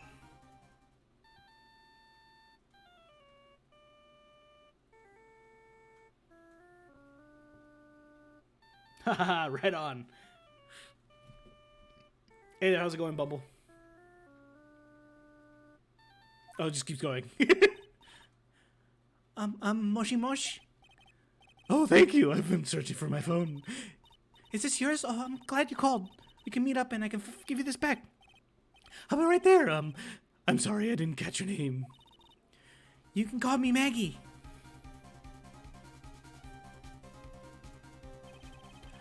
That was when you learned that her name was Maggie. But you made one fatal mistake. Fatal mistake?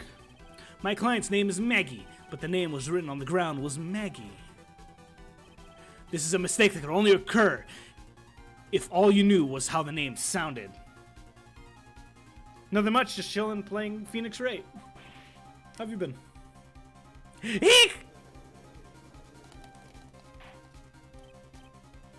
Order. But, Your Honor, the witness has no motive. And your point is? It's very simple, Your Honor. A person usually will not kill someone without a reason. Mr. Wellington had no reason to kill anyone.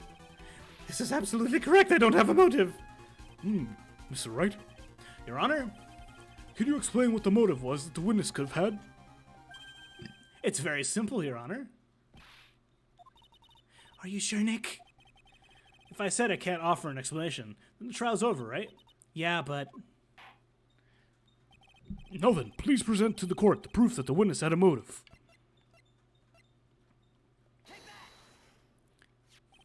Mr. Wellington's motive is right here. What is this? A list? These phone numbers were pulled from a memory of the phone the defendant found. And we have determined that the people on this are members of a certain group. You looked up all those numbers? Of course.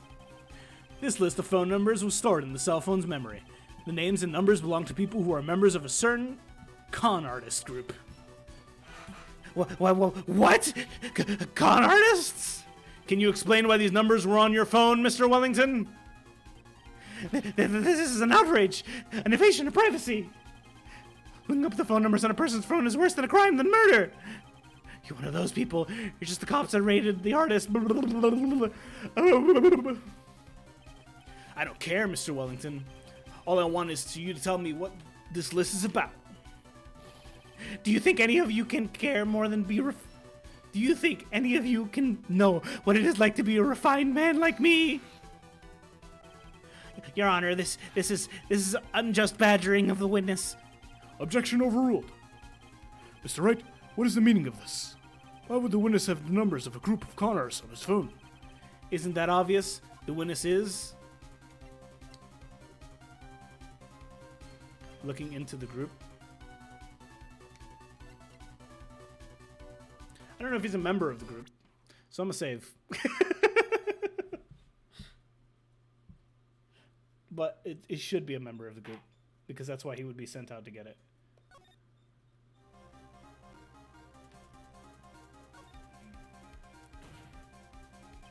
Mr. Wellington is a member of this very group.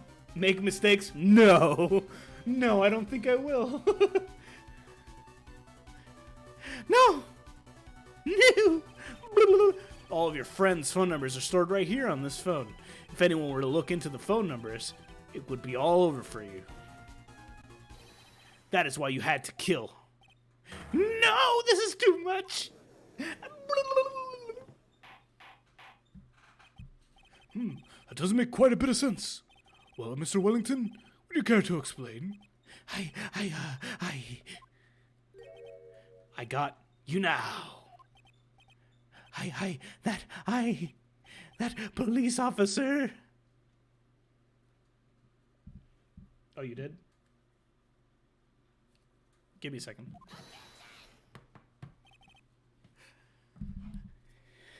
Your Honor. What is it, Mr. Payne? Your Honor, this is unjust badgering of the witness. You said the exact same thing only a few seconds ago. Please. Please, let's think about the content of that phone call. Hello?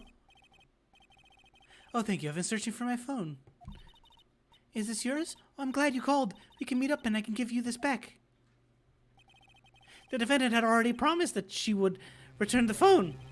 After that, all Mr. Wellington had to do was meet Miss Bird and get his phone back. Why then would he need to kill anyone? That is a valid point. What does defense think about this point? Well, he was a cop. If you think about it logically, then it makes sense. Maybe we should think outside the box. Yeah, if you think like that, let's see. Yeah, Slimeball saw something at the crime scene that made him commit murder. Your thoughts, Mr. Wright? Well, I don't think Mr. Wellington went to pick up his phone in a very friendly manner. But he was promised his phone, so why would he have been unfriendly to the defendant?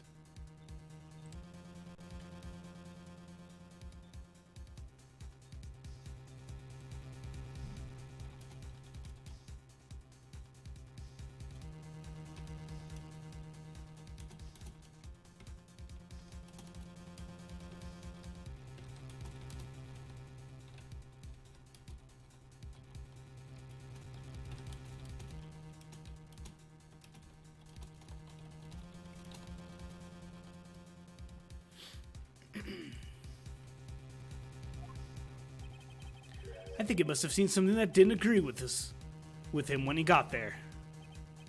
Well then, Mr. Wright, what was this something that didn't agree with the witness? It was that he's a fucking cop. What Mr. Wellington saw was the victim. The victim? You mean Dustin Prince? Dustin Prince had gone on his date right after his shift was over. When no time changed, he went to the park still wearing his police uniform. Oh!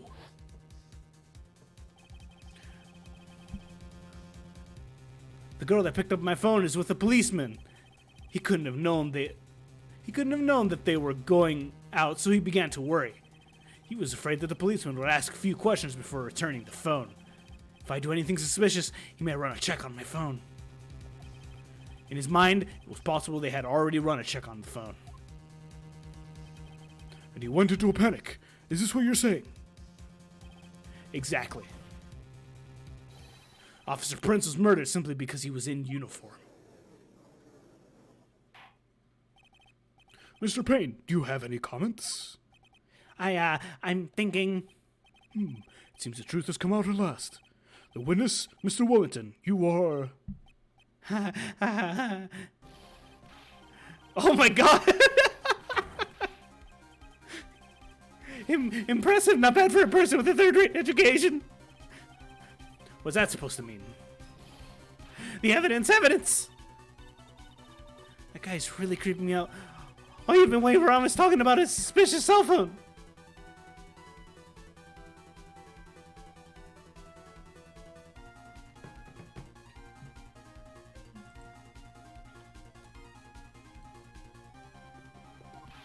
Suspicious phone numbers, this suspicious con group, that.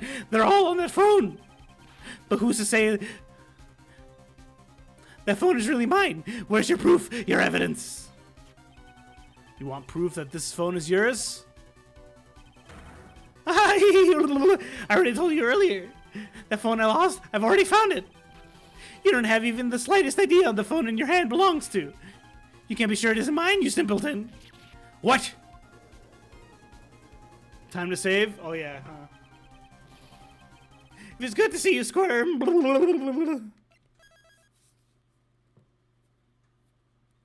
If you'll squirm, they can see you squirm.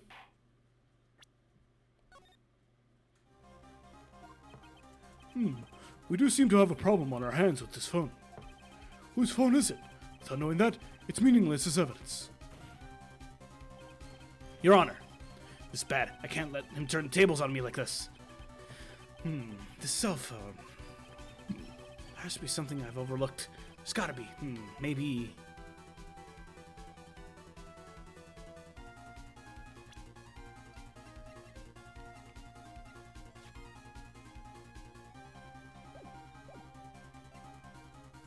I'll go with fingerprints. I got it. We should check for fingerprints. Fingerprints? Yes, Your Honor. Mr. Wellington must have left some prints on his phone. Nick, don't you remember? You got that off of Maggie when you wiped it off. I what? You said there was sand all over it, so... You wiped it? I wiped it? Pretty thoroughly, too.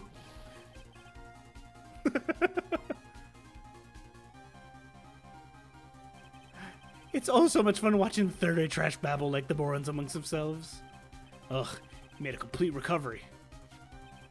How many times do I have to tell you this? My phone is right here, you see. Oh, and incidentally, you can't check the numbers stored on the phone. On this phone. It must have glitched because all the numbers are magically disappeared. You've got to be joking. Erased all the numbers I was going to use as evidence? Mr. Wellington? What's this? From the way you talk to me, it sounds like you still have some fight left in you. Where did you finally find your cell phone?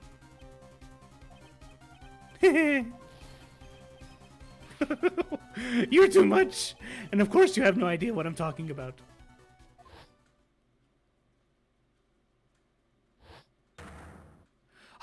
Oh my god. Now I remember.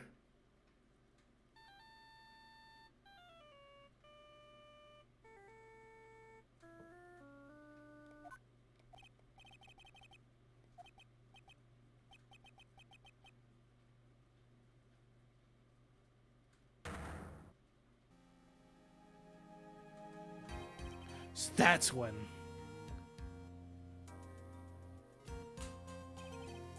What's wrong, Mr. Attorney? Why the harsh glare in your eyes?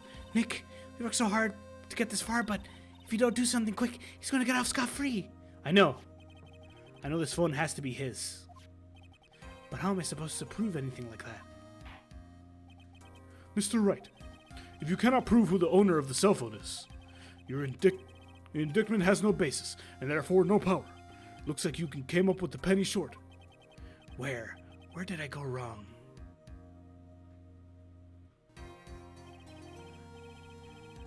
Don't blame yourself, you're merely a third-rate lawyer. You only made one big mistake. Who are you? What are you? That's something you haven't figured out for yourself yet. Who I am? The court hereby concludes the cross-examination.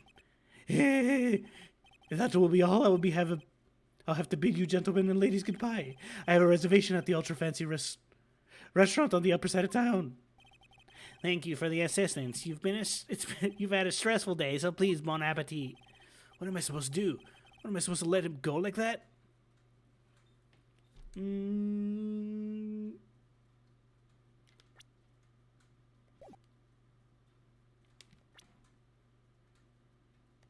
Let's save again. Bone, apple, teeth.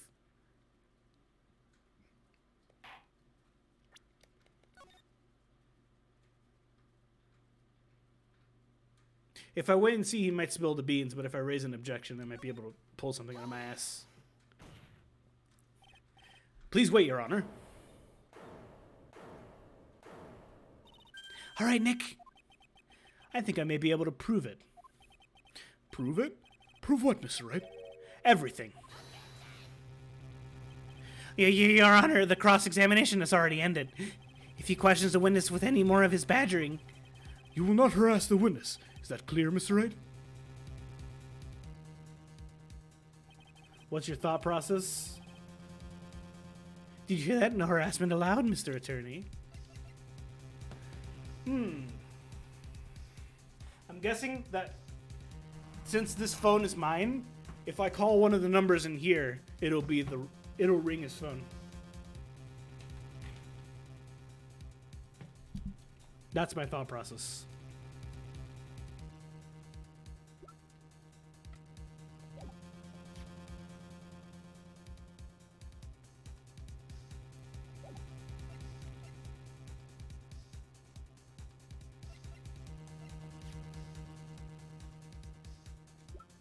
Well, okay, so my thought process specifically is he has it's the same phone, right?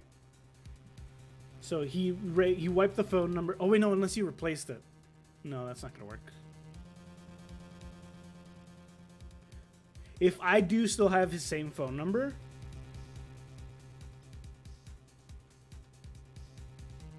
those numbers belong to other people. No, yeah. What I mean is like, okay, let me explain. Specifically that thought.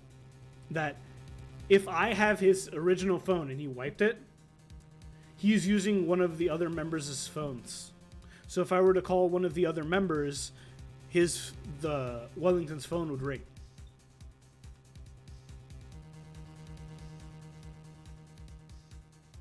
That's specifically my thought process on that. I'm also looking at the thingy where he wrote down a number on the back. But it says my cell phone number, so I don't know.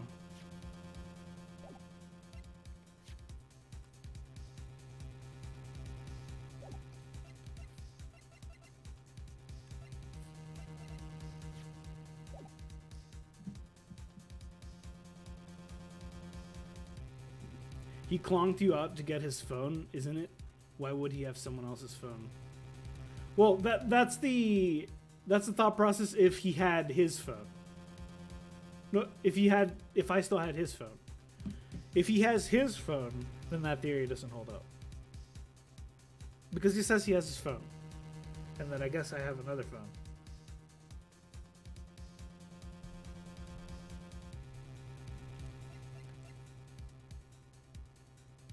Oh, okay. By clonking you out. Bro, I've been clonked.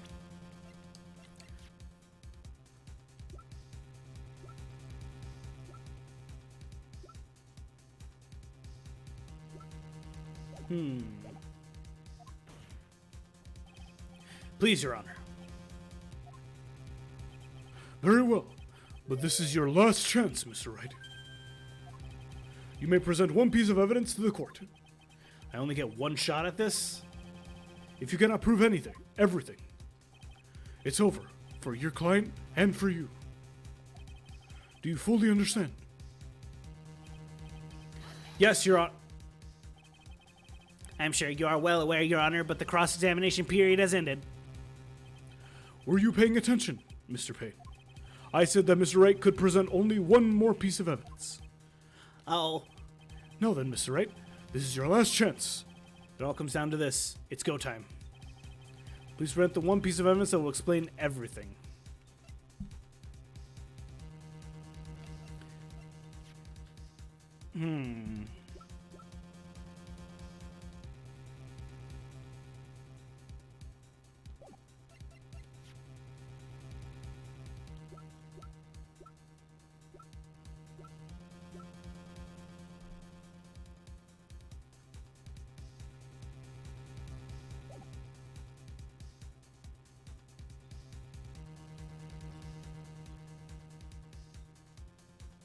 Something that would explain everything.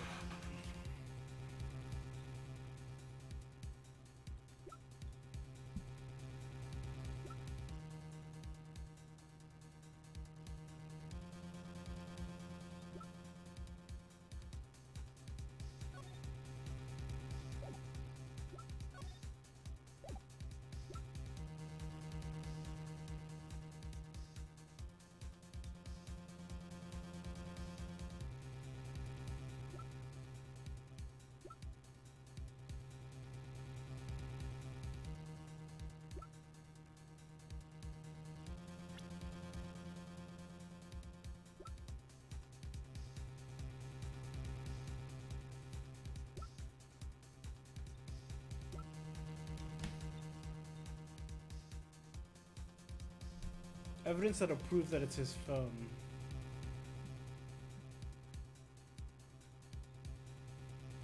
But is that what I'm actually looking for? I don't think I'm proving that it's his phone. But his phone had the numbers, right? And that's his motive?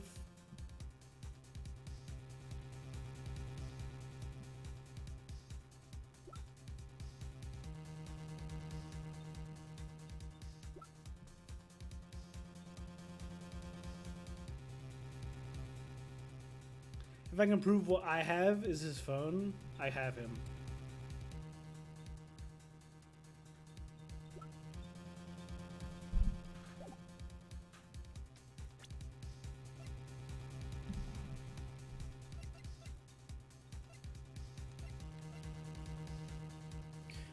My mind is gravitating towards the card. Nick said he's sure that the phone you have is Wellington's.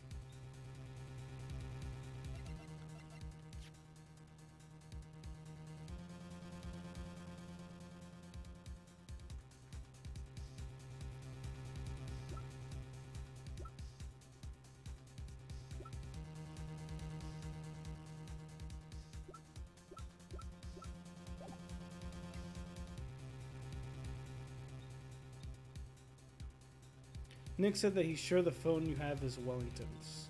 And if that's true, then...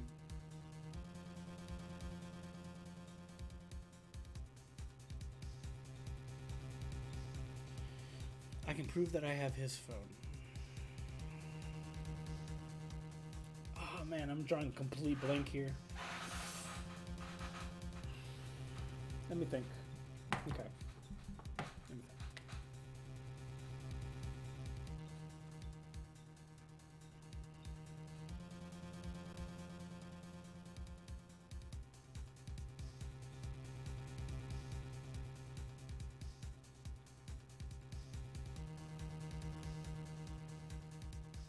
Whose phone is in Wellington's possession?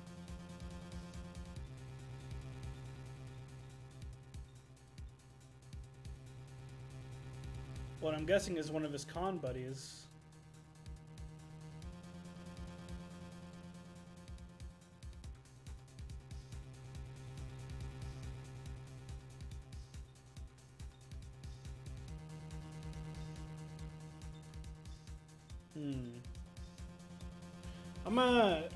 I'm gonna try the business card first, and then I'm gonna try the con artist thing.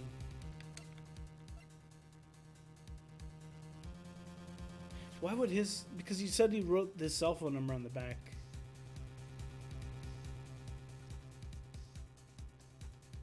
Oh, maybe I should just do this one.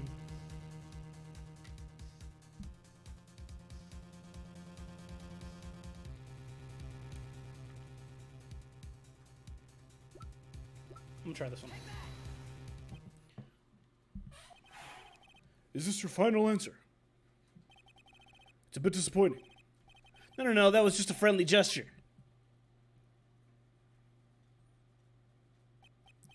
Ha ha ha! You sure know how to send a friendly gesture to me, at least.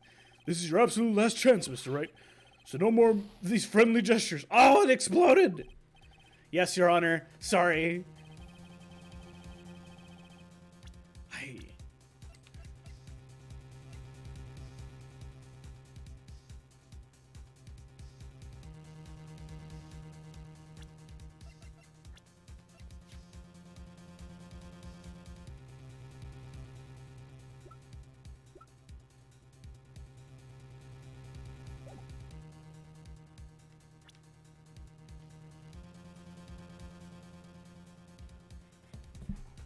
Well, because there's two phones now.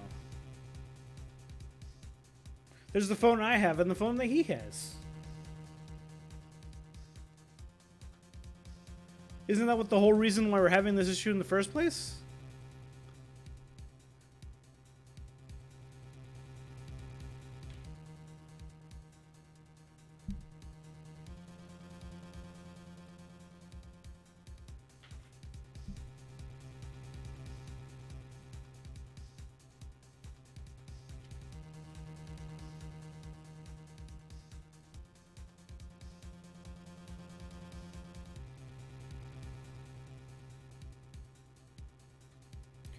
Wellington pre-amnesia, no phone. Nick pre-amnesia, 2 phones. Wait, what?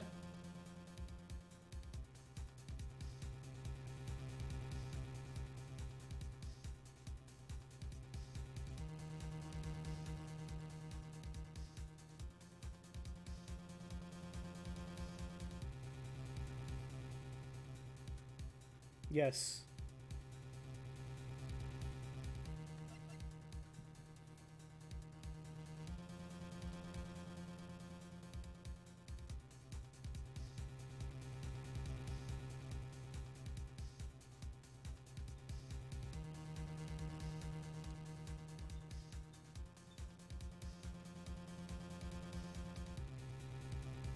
Wait, what? If you have Wellington's phone, then by process of elimination, he has my phone?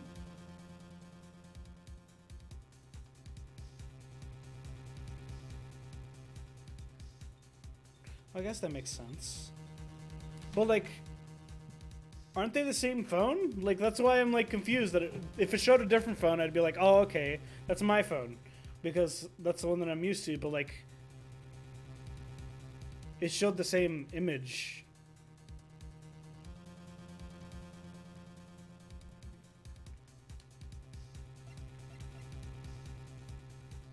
Oh, that makes sense. Okay. I get that. Okay.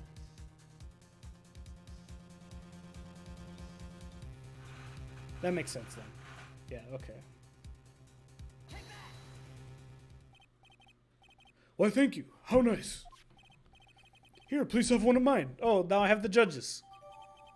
Judge's business card added to the court record. Wait, what am I doing? This isn't the time to be exchanging business cards. Wait, quick. This is the only time I'll be able to read it. Other received from the judge. It's written in fancy script. The ink is strong and clear, but I still can't read it. Wait, what? What? Bruh. Your Honor, there is something very important about that card, and that is... Oh, he's got a doctor sing. Oh, okay. I get it. That flew over my head. This card is important because of what is on the back. You wrote your cell phone number on the back, but that's exactly it. Can you please call this number from your cell phone? Huh? Right now? But court is still in session. It's okay. You'll see. Okay, if you say so. Is the defendant preparing something, Mr. Wright? We are going to call my cell phone now. And then the court will see everything for what it is. Of all the idiotic, stupid things, too.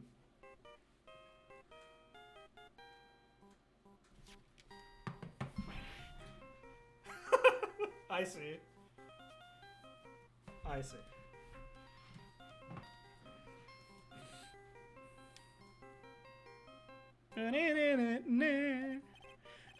What? Why is it my phone? And what is this stupid sounding ringtone? Mr. Wellington? How strange.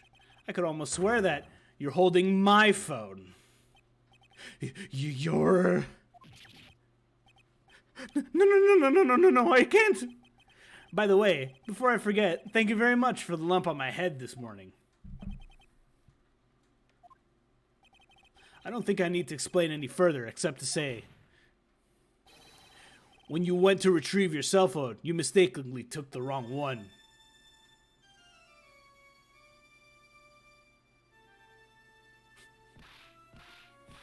Oh, he's fucking dead. Oh, God. He's choking himself. There he goes. We did the deed for all of us. Now we don't need to worry about it. So that is what happened. You were knocked out by Mr. Wellington. He is a man who lives on his pride and self-image alone, and in order to hide his involvement with the con artist group, he has become paranoid and has lost all ability to make rational judgments. I mean, yeah, he's gonna get executed. Rip, rest in piss, bozo. Then, Mr. Wright, the phone you're holding Is Mr. Wellington's, naturally. Speaking of that man, how is he, Mr. Payne? He was arrested and has been taken away, Your Honor. Very well. Now then, this court finds the defendant, Maggie Bird, not guilty. Not guilty.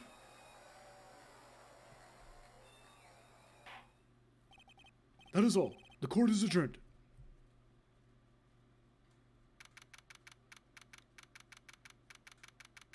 September 8th, 2:18 p.m.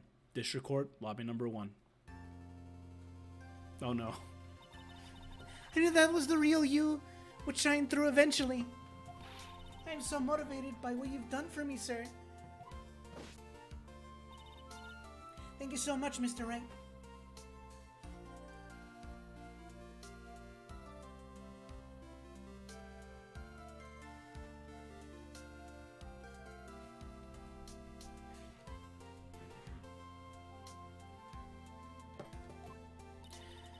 I feel so bad for Dustin. He didn't do anything to deserve this. It's probably because of me. Huh? My whole life has been nothing but a whirlwind of bad luck and failures. Your whole life? I couldn't have been that bad, could it? Since I was 6 months old, when I fell from the 9th floor of my apartment building, I've been hit by all sorts of vehicles, getting sick from all sorts of foods. Failed at almost every test I've ever taken, experienced almost every kind of disaster, and never won or even tied at the game of tic-tac-toe. My life has been really nothing but a string of disasters. That is, pretty bad. Up until I went into college, I was known as the Goddess of Misfortune. And then at the academy, everyone called me Lady Luckless. Lady Luckless? What's worse is that my misfortune always seems to latch onto those around me. What do you mean?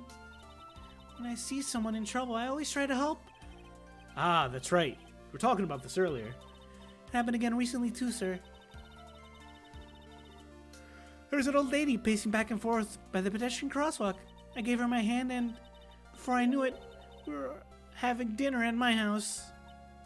Oh. I'm sure that Dustin's gone because of me. That's not true. That glove didn't even have any sort of special meaning. It was just a present to say thanks for covering one of my night shifts. Oh, I see. Everything's all my fault. Dustin's death. Your head being all messed up. Well, I don't think that my head is that messed up yet. I'm going to find a new life for myself starting now. The next time we meet, I'm sure I'll have found a whole ocean's worth of good luck by then, sir. Yeah, after all, the Goddess of Misfortune is only a name. You bet. I'm gonna make it. I promise. Next time we meet, I'll only be an unlucky person instead of a goddess. Yeah, that's the spirit. Well, Mr. Wright, Maya, I should get going. Okay, good luck to you. Thanks. You can take care of yourselves too. Ugh, what a horrible day. I've got my memory back. Things are still a little fuzzy. But you're okay, and that's what counts. You really had me worried. Come on, let's go back to the office. I'm afraid to ask, but here goes. So this might sound bad, but, who are you? What? I thought you said you got your memory back. At that moment, everything really did come back to me. Detective Gumshoe. He's someone I had clashes with in the past during certain cases, but he's also been a good ally during others. The judge. He's a lovable, kind old man who is easily swayed by other people's opinions, but in the end, he always comes up to the right verdict.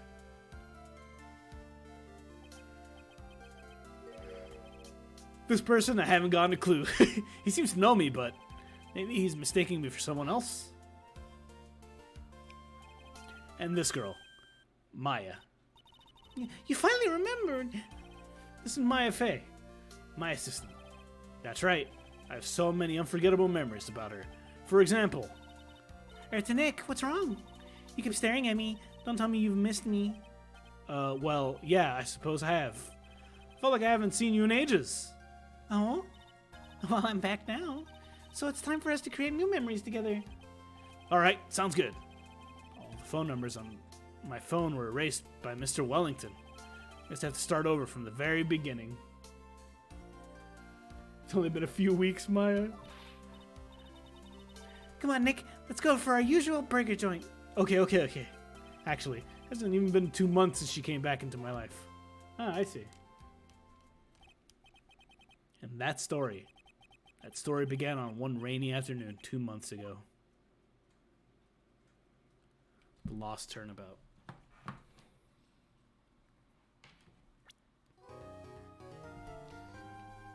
Reunion and Turnabout.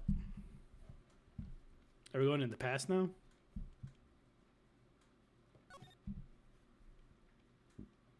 No, I don't want to save.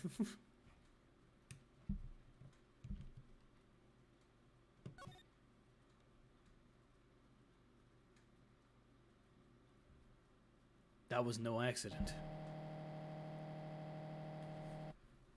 I was drugged with sleeping pills.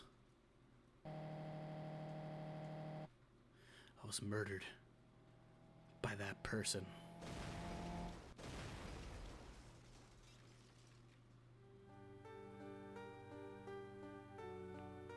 Is that Mia? That's why I took my revenge. It's only fair, isn't it?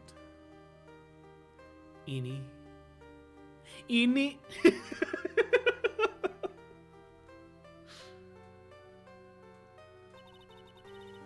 I finally get to see you again and... Don't, god dang it. It's not your fault. You didn't do it. No, I did it. I killed that person. That wasn't you. It doesn't matter. It might as well have been me. I'm guessing her spirit medium powers are back, but in full force, so she can't control them. I can't believe something like this happened. The events of that gloomy, rainy afternoon that started this whole mess keep playing through my mind.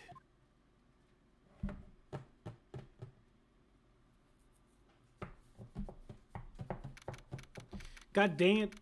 Fucking Maya murdering people again. First her sister, now fucking random person. June 16th, 3:34 p.m. Right in Cola offices.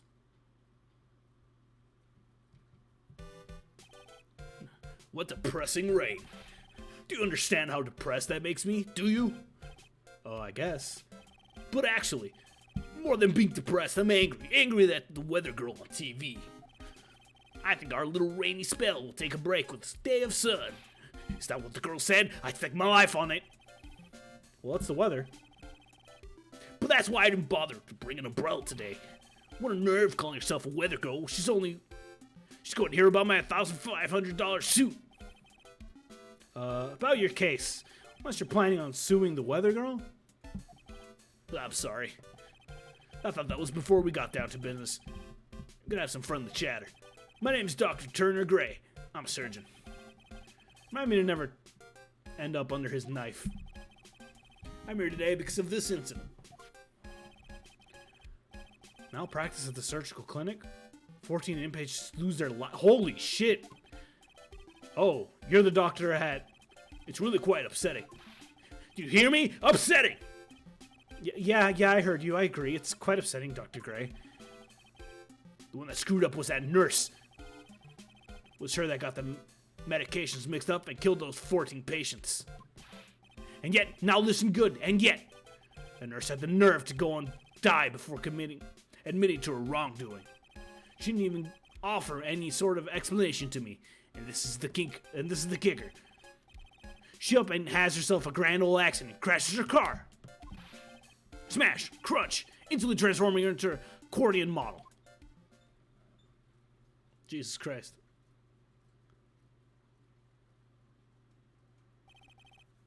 That's right. About a year ago, all the tabloid shows were talking about it.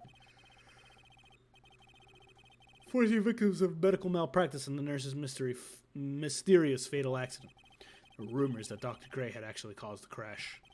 People said it was forever to hide the responsible for the malpractice incident. 14 is a lot of people to die.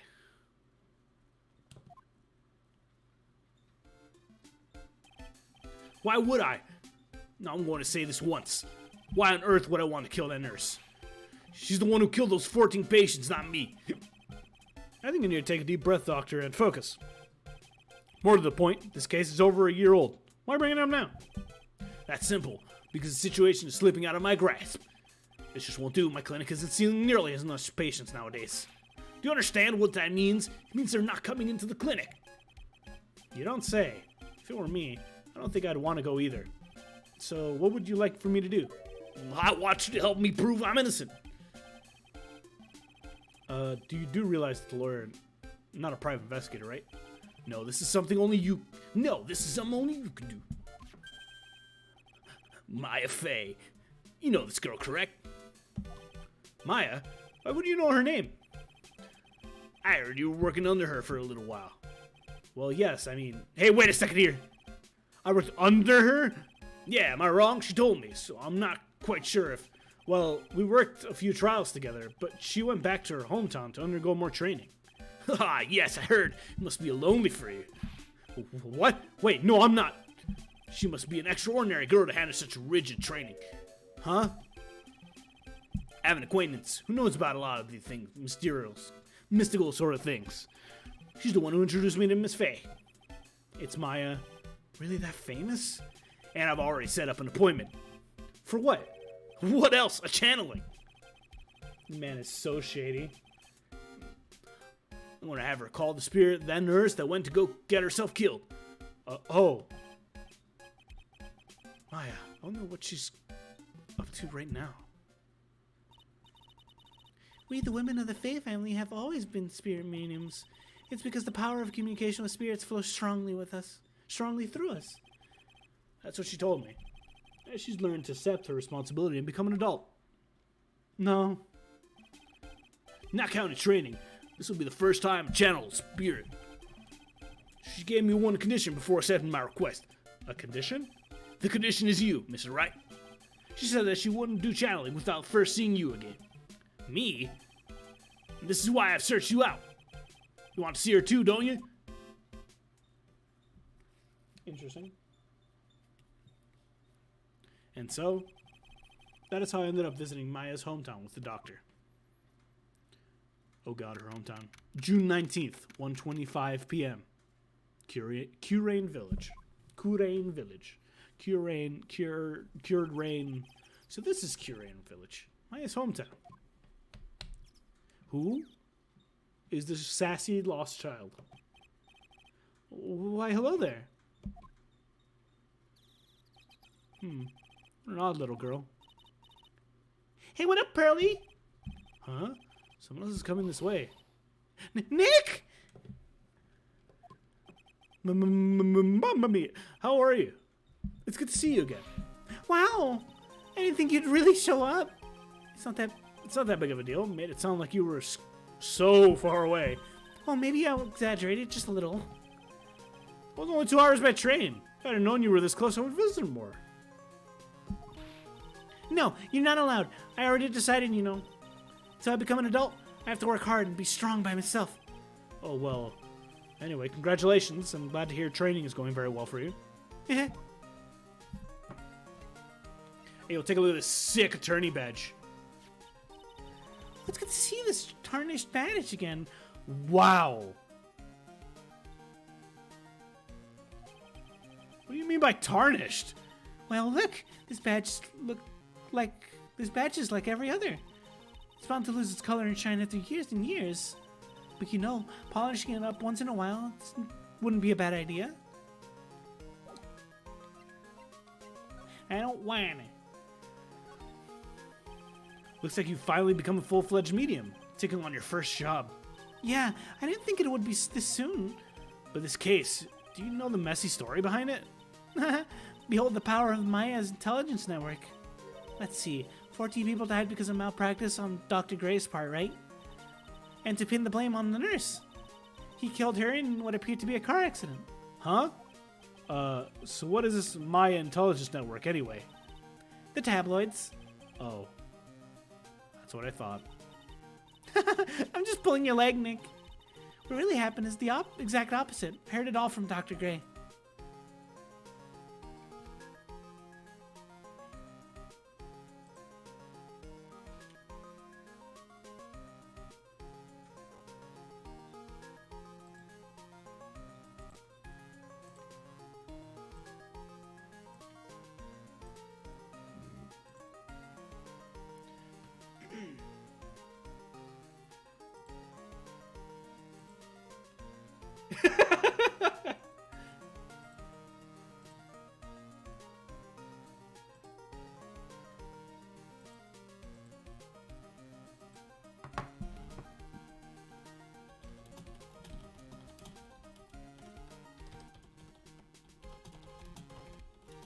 I need to make sure I fill out a report.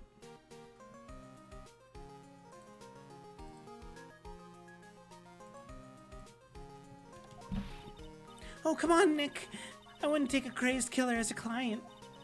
That's too scary, even for me. Yeah, I guess so. So this is your hometown, huh, Maya? Yep. Korean Village. But I've heard many people call it Medium Valley, too. Interesting. Is everyone that lives here Superior Medium? Pretty much. Most of our ancestors here, too, I think. That's probably true since the Fae ability to communicate with the dead is so strong. Actually, only the women of the village are mediums. So what do the men do? They usually work someplace outside the village. Interesting. Oh yeah, I want to ask you about the girl I saw earlier. Do you know her? Oh, you mean Pearlie? Pearlie? Pearl Faye. She's my cousin. Isn't she adorable? Just like yours truly. Cousin. Wait, then that means she also Yep, she's a medium too. Pearlie's a real genuine when it comes to channeling. Huh, I see. I would have scared her when I tried to talk to her earlier. Nah, it's not you. I drilled it into her head that if a suspicious looking person tries to talk to you, run away. Suspicious looking? Well, you're not wearing training clothes for starters. Of course not. Pearlie's my aunt's most valued treasure, and she's not allowed to go outside of town. She doesn't know much about the outside world of Korean Village. Aunt? Pearlie's mother is my aunt. Duh, come on, Nick. Well, Nick, I've got to get going. It's about time for the channeling to start. Huh? Oh, yeah.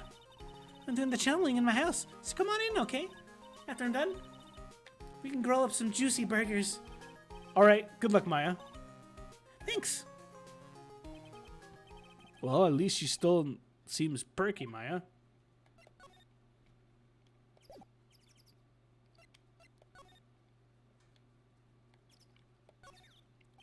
A giant rock that seems to be reaching for the sky.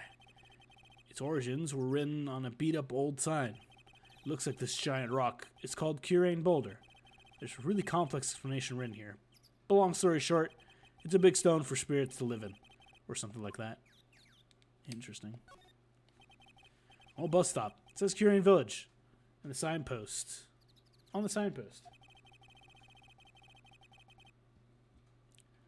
The buses seem incredibly inconvenient since they only come 3 times a day. The biggest, most elegant of buildings I can see from here. This is Fae Manor, the place Maya calls home. It's easy to be overwhelmed by its presence. Rustic, thatch roofed houses where the other villagers live in the line of street. Nowhere near as large as the nice manor in the front of me. It's kind of odd that I don't see any of the other villagers walking around, though.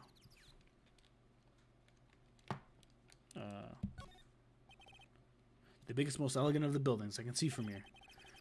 Fae Manor, a place the Fae calls home, overwhelmed by its presence. It's an old cell phone booth. Can't say it fits with this area too well. My cell phone doesn't get reception up here, so who knows? I may need it later. Interesting.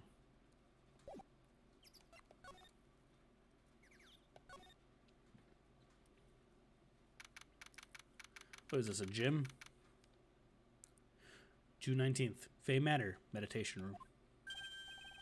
Ah, Mr. Wright, I'm so glad you showed. Some nice weather we're having today. Aren't you happy? No, not at all. That stupid weather girl made the wrong call again. We'll rain cats and dogs today, she said with a straight face. Can't believe they allow such misguided reports on public airwaves. Looks like talking about the weather with this guy is just asking for punishment. But anyway, this is a splendid manor. No argument here. It's hard to believe that this is Maya's house, though. I was given a guide map to the building. Here, Mr. Wright, I have a copy for you, too. Guide map added to the core record. A diagram of the Fay Manor just showed. Okay. Meditation room, winding way, side room. Fay Manor, guide map partial, channeling chamber.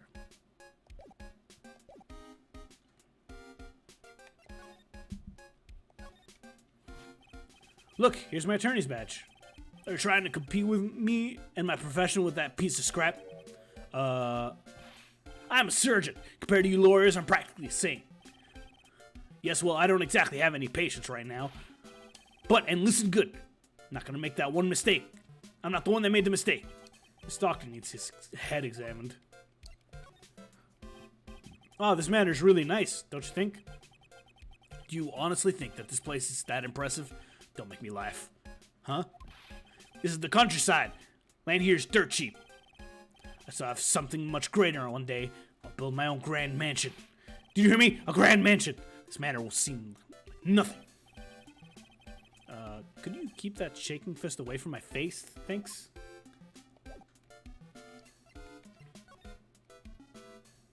Today's channeling. What are you going to do once the nurse's spirit has been called? Isn't it obvious? I'm going to have her write a signed confession. A signed confession? Yes, a confession. Pay attention. I'll have her write this. 1 year ago, on May 2nd, 14 patients died due to my negligence. And then, on May 24th, I fell asleep at the wheel and died in a car accident due to my further negligence. I'm sorry, and I apologize for being negligent. That's what I'll have her write. With the confession, the rain falling on my soul can finally stop. Oh, I see.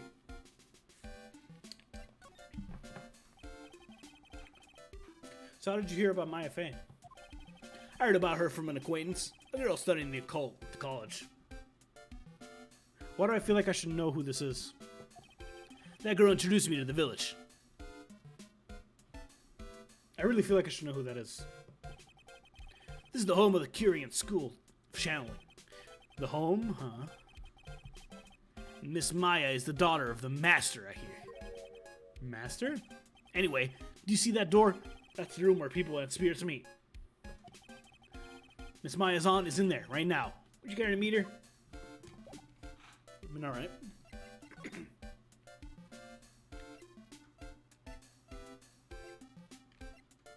Let's not go to the channeling chamber and go to the winding way instead.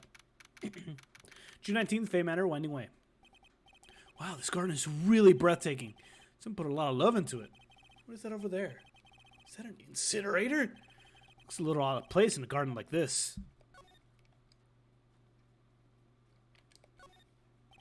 It's a small incinerator. I don't think garbage trucks come all the way out here to a little village like this. So every family has to burn their own trash. That makes sense. It's a really old urn. The ashes of a person long dead are inside. Looks like something with a long history. Other than that, it's not very interesting, so time to move on. Slender garden with a small map, lamp, and traditional decorations. It's a bit small to walk around it. Although, that incinerator piques my curiosity.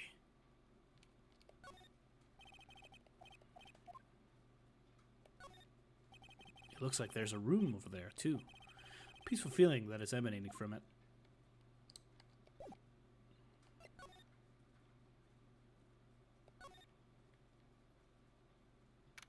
June 19th, Fay Manor, side room. So this is the side room. Looks like it's more of a break room. There's bedding spread out on the floor. Looks like someone's sleeping in one. I shouldn't disturb them. But I'm going to, because I'm Phoenix Wright, and everyone needs to know that.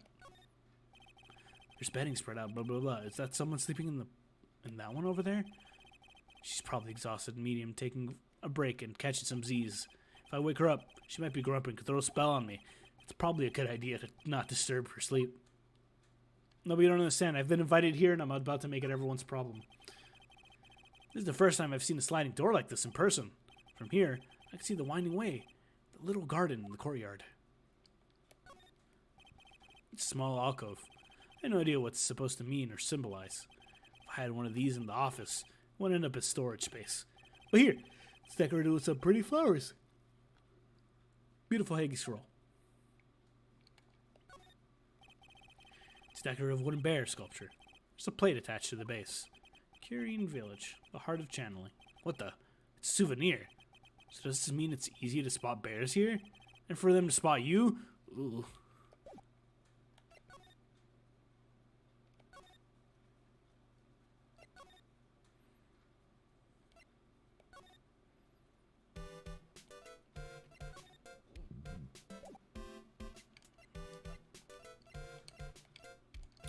I can do this, I swear.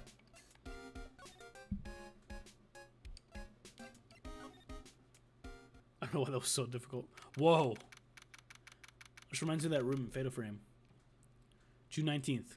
Fey Manor. Channeling Chamber. Wow, it's such a strange atmosphere in here. These flickering lights. I guess they're candles. Oh my god. Good sir, who might you be? My name is Phoenix Wright. Oh, you must be that good sir. Good sir? Is she talking about me? You are a lawyer, are you not, good sir? I have heard much about you from Mystic Maya. Is that so, Mystic Maya? I am Mystic Maya's aunt, Morgan Fay. Nice to meet you. I wanted to speak with you about a certain incident, good sir. It would seem that perhaps you ask too much of Mystic Maya in performing your duties. Most unbecoming, I'm afraid. Huh? Don't tell me you've already forgotten that it was not for Mystic Maya and her assistants. You would surely not have won. First a girl that runs away, and now an old lady who says I stink at doing my job. Then I become the poster boy for how not to make a first impression. The past is the past, though. Let's just speak at the present now. Thank you. Good sir. We would like to begin the channeling at 3 o'clock. If you don't mind, good sir, would you mind allowing me to make the preparations? Sure, go ahead. She's a Fey, alright. She's as odd as the rest.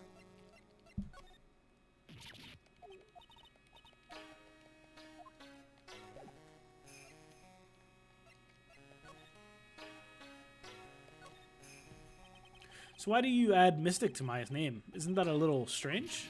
Good sir! Yes! How dare you be so rude and disrespectful towards Mystic Maya? I'm sorry. She must be addressed by her proper title, good sir. You must call her Mystic Maya. About Mystic Maya, it is the blood. Excuse me? Blood? Mystic Maya carries the blood of the Master. In actuality, she is the only one remaining. Only one remaining? What's that supposed to mean? Mystic Maya is the last one of the rightful heirs of the Curian channeling technique. Okay, then where do you stand? That is a little more complicated. Although a woman of the Fey family, I am merely a member of the Branch family. The Branch family? What's that? Is that as it sounds? For a member of the Branch family, no matter her spiritual power, she can never become the master of the Curian school. So, how strong are you? It is a shame, however, I will admit.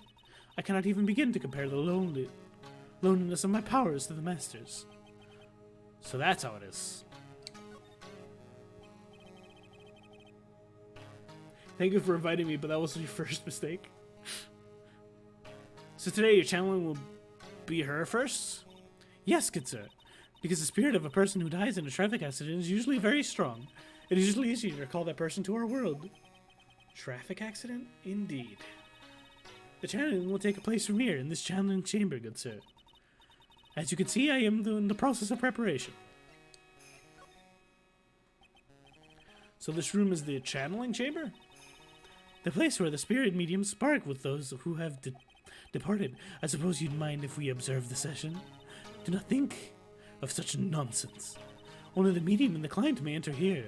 Oh! The secrets of the Curian techniques cannot be seen by just anybody. That never stopped Maya from doing it in front of me before. It is also for your safety, good sir. Something were to go wrong. That is why, while channeling is being performed, the heavy door is securely locked. Oh, that's what the lock's for. Oh, yes.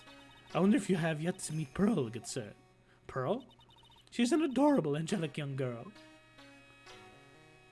Sassy lost child. Oh, that's odd. She's my daughter. Now then, what was it that you were about to say? What a cute daughter you have. A pure heart that knows not of the evils in this world is a powerful thing, good sir. Please refrain from affiliating her with her, I request. Well, it's not like I had the chance to anyway. And this is the stress that you may not let it occur. Oh, okay, I get it.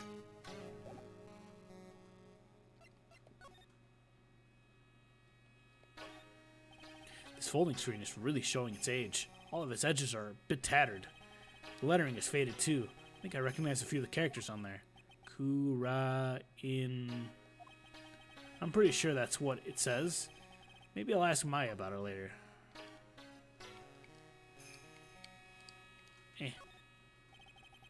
Guess this is an altar. Whatever it is, it feels very important. Mirror-like object with a cloudy reflective surface. Some branches of a sacred tree that have been set in predetermined arrangement. Good sir, I wonder if you would please not touch the sacred objects. Those objects are being referred to the spirits. If you were to touch them, good sir, they would become cursed. Yes, cursed. She really didn't have to talk down to me. I'm not sure. I'm not that much of an idiot.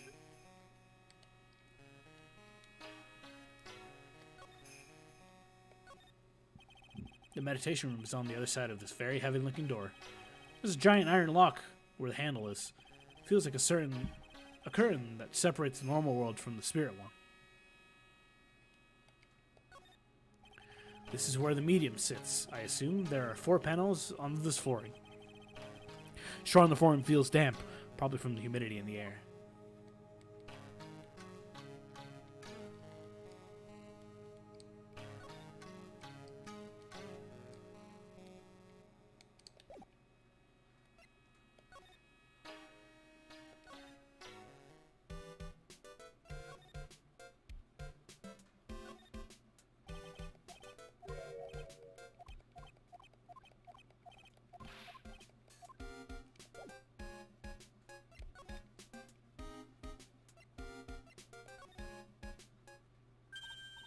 Hey, you, hold on now. This is Gal's got a few questions to ask.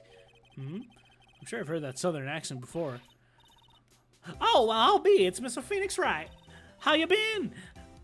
Haven't seen you in what, a year? I fucking knew it. I was thinking it's her, but I was like, no, it's a fucking, she was a photographer. But I forgot that Lotta had decided that she wasn't going to do photography anymore. Oh, well, photographing cryptids and stuff.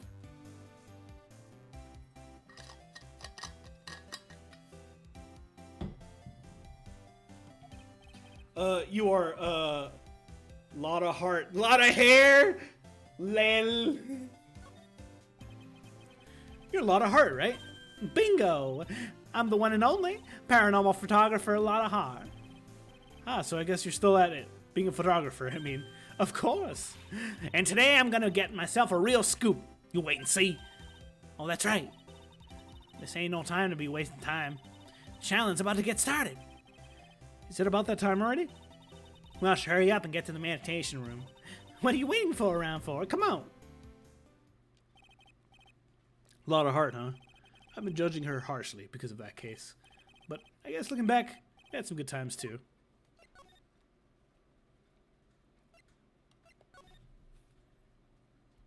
Oh, they're still in here. All right.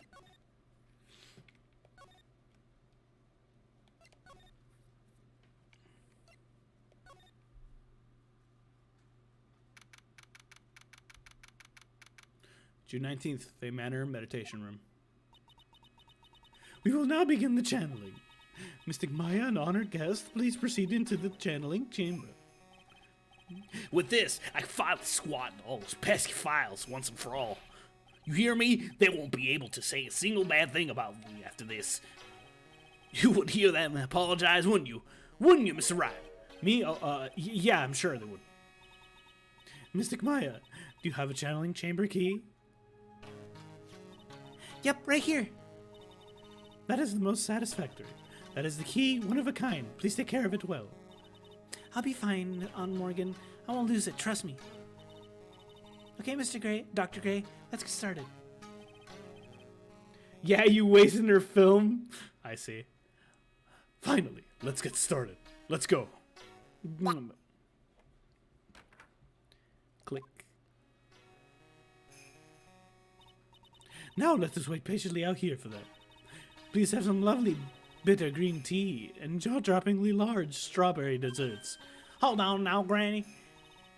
Granny, How come we ain't allowed in that room? dear madam, you have an impressive grasp of English. Where did you learn it? What? I'm from the heart of the Heartland. Is that so?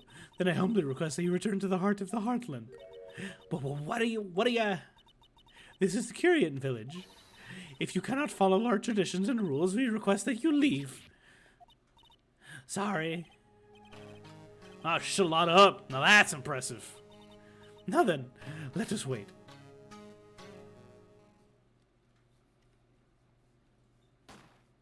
Oh.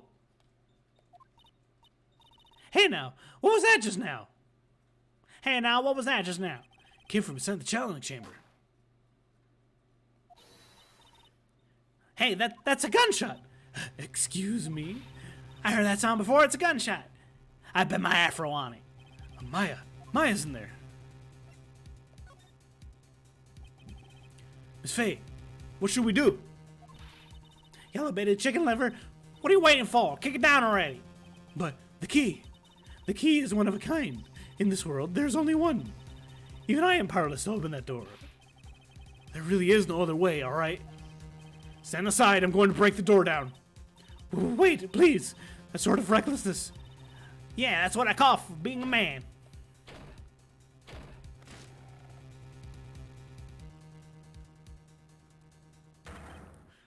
Dr. Gray!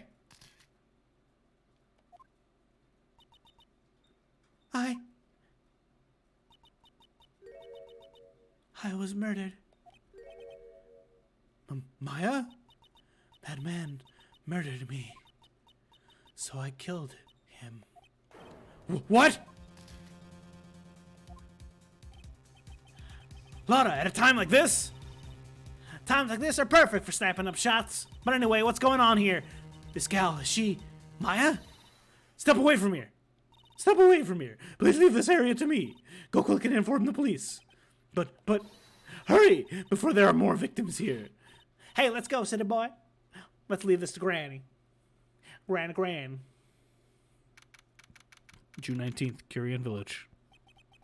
My cell phone doesn't get reception way out here, so I ended up using the phone booth to call the police. And? They're on their way. That's good, Lottie. Saw a genuine mysterious phenomenon. She seemed really on edge because of all this. Not that I blame her. I'm scared to death by what's going on.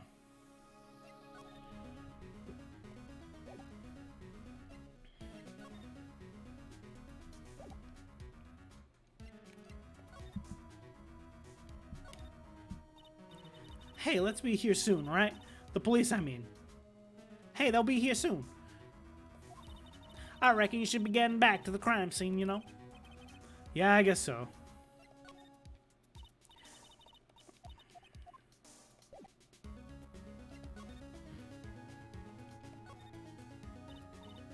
Hey, mister.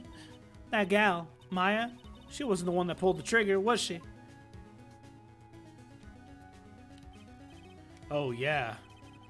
Lotta does know that when Maya is channeling, her whole physical appearance changes. Then again, weren't there only two of them in there? I reckon she must have done it then. Lotta, what do you know about Dr. Gray? Not much, but I did some digging. That's one gent with a bad reputation. Really?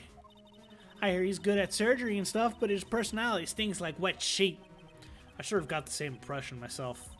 He really controlling. Soon as a nurse and her patients don't do what they say, and he starts hollering. Must have been real rough for work for him.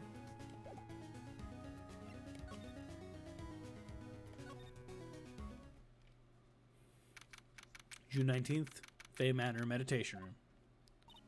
Ah, Mr. Wright. Miss Faye, how's, Mystic Maya? She has returned to this world.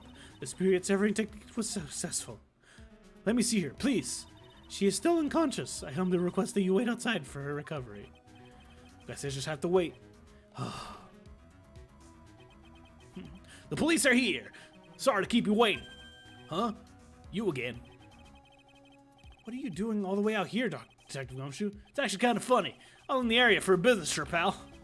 Well, time to check out the crime scene. I have to question everyone here later on. Imagine getting sprites done only to die at the start of the case. Pepe Point was wrecked. So just sit tight, alright? Why is he grinning at me? Shall I show you the scene of the crime, Detective Jim Shoe? My name isn't Jim Shoe. Two of them went into the channeling chamber. That's all I can do now is see and wait what everyone has to say.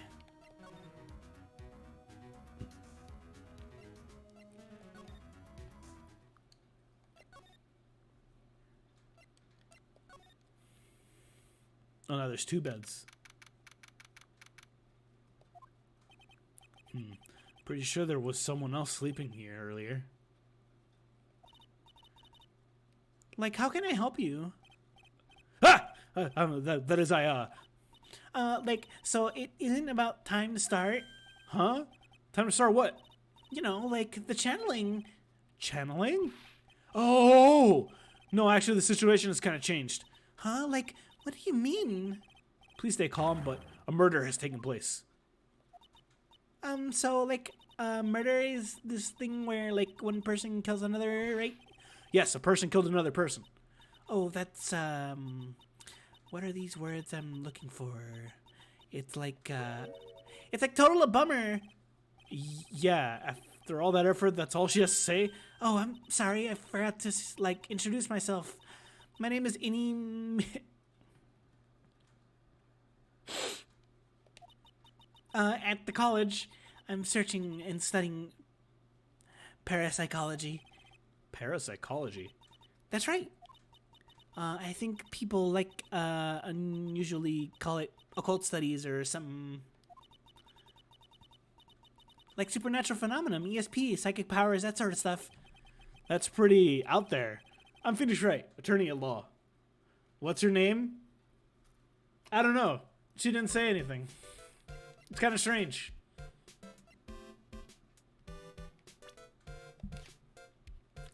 My assistant until a year ago. Now she's training to be a spirit medium.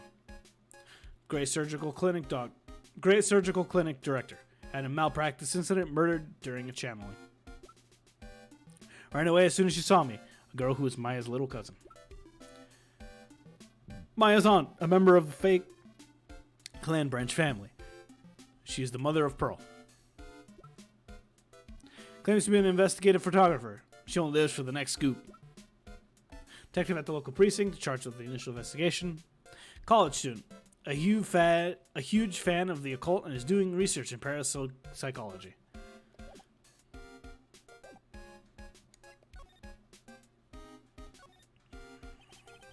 So what brings you here today? So I was the one who told Dr. Gray about this place. He asked me, like, do you know of a good spirit medium? Huh. Dr. Gray say something about being introduced to this place? Because, like, talking to dead people and, like, multiple personalities are, like, my thing. I see. Then why were you taking a nap here? Like, I wasn't feeling good. Really? Huh? I'm, like, allergic to sesame seeds. They, like, must have put some in the food they served for lunch. Oh, that doesn't sound fun. So I, like, felt sick and came in here to, like, sleep. I totally feel like I've wasted my time because I, like, slept in a long time. So you were sleeping here the entire time? Yeah, ever since lunch. So you don't know anything about the murder that took place? Like, what? Oh, that. I, like, totally know nothing. So who was, like, you know, killed? The surgeon that requested the channeling, Dr. Gray.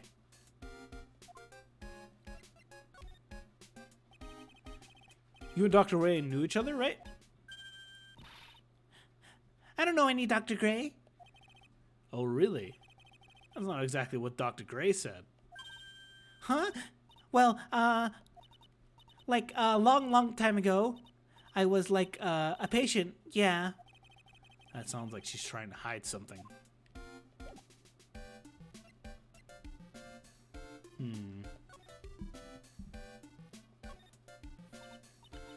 Like, I'm really sorry, but like, I'm not all that smart. So I don't like get it. Huh? Why does it feel like she's just putting on an act?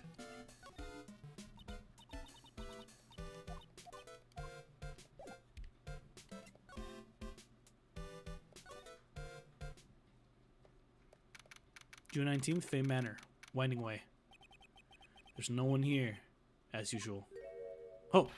Ha! Hey, how are you? You're Pearl, right? Silent as ever. What's that you got in your hand? I've seen this somewhere before.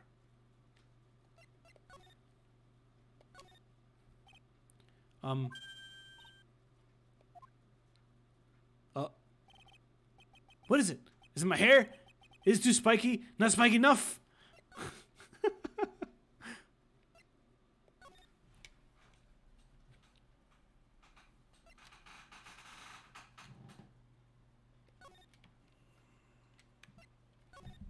In we go. June 19th, Fay Manor, channeling chamber. The police are busily running here and there, and I don't see Maya anywhere. Hey, you! Don't touch anything! Look, I really need to ask you some questions. Jeez. Don't look at me like I'm some sort of uncaring jerk. Tell you what, pal. I'll let you ask me a few questions, alright? I'm really busy right now. Hey, take a look at it later, alright, pal? You didn't even take a glance at it.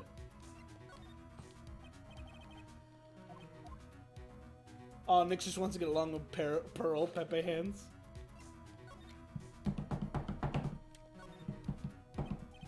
About Maya.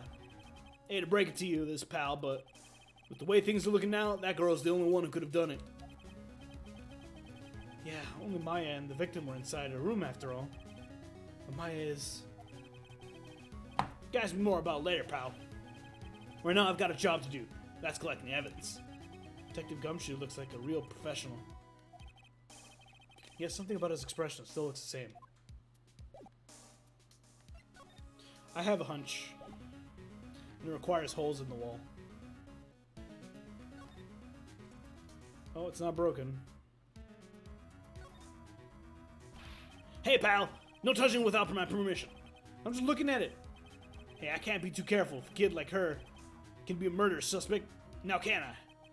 I guess if I want to search this room, I'm going to have to come back later.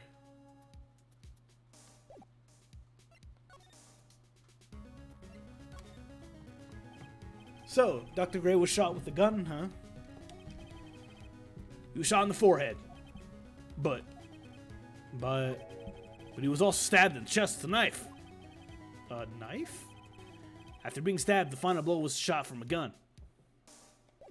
Interesting. Well, we're gonna have to see how this develops further next time, because I am out of time. Thank you so much, everyone, for joining me. This is really fun, really interesting, really cool to see how their the sprite work, the music, all is so good. Join me next time on next Tuesday, where I'll be continuing Justice for All, for everyone. Thursday, I don't know if I'll be doing Risk of Rain, DDO, or Payday 2, but we'll see. I'm leaning towards Payday. Not Payday, DDO. Y'all take care, yo. Have a good one.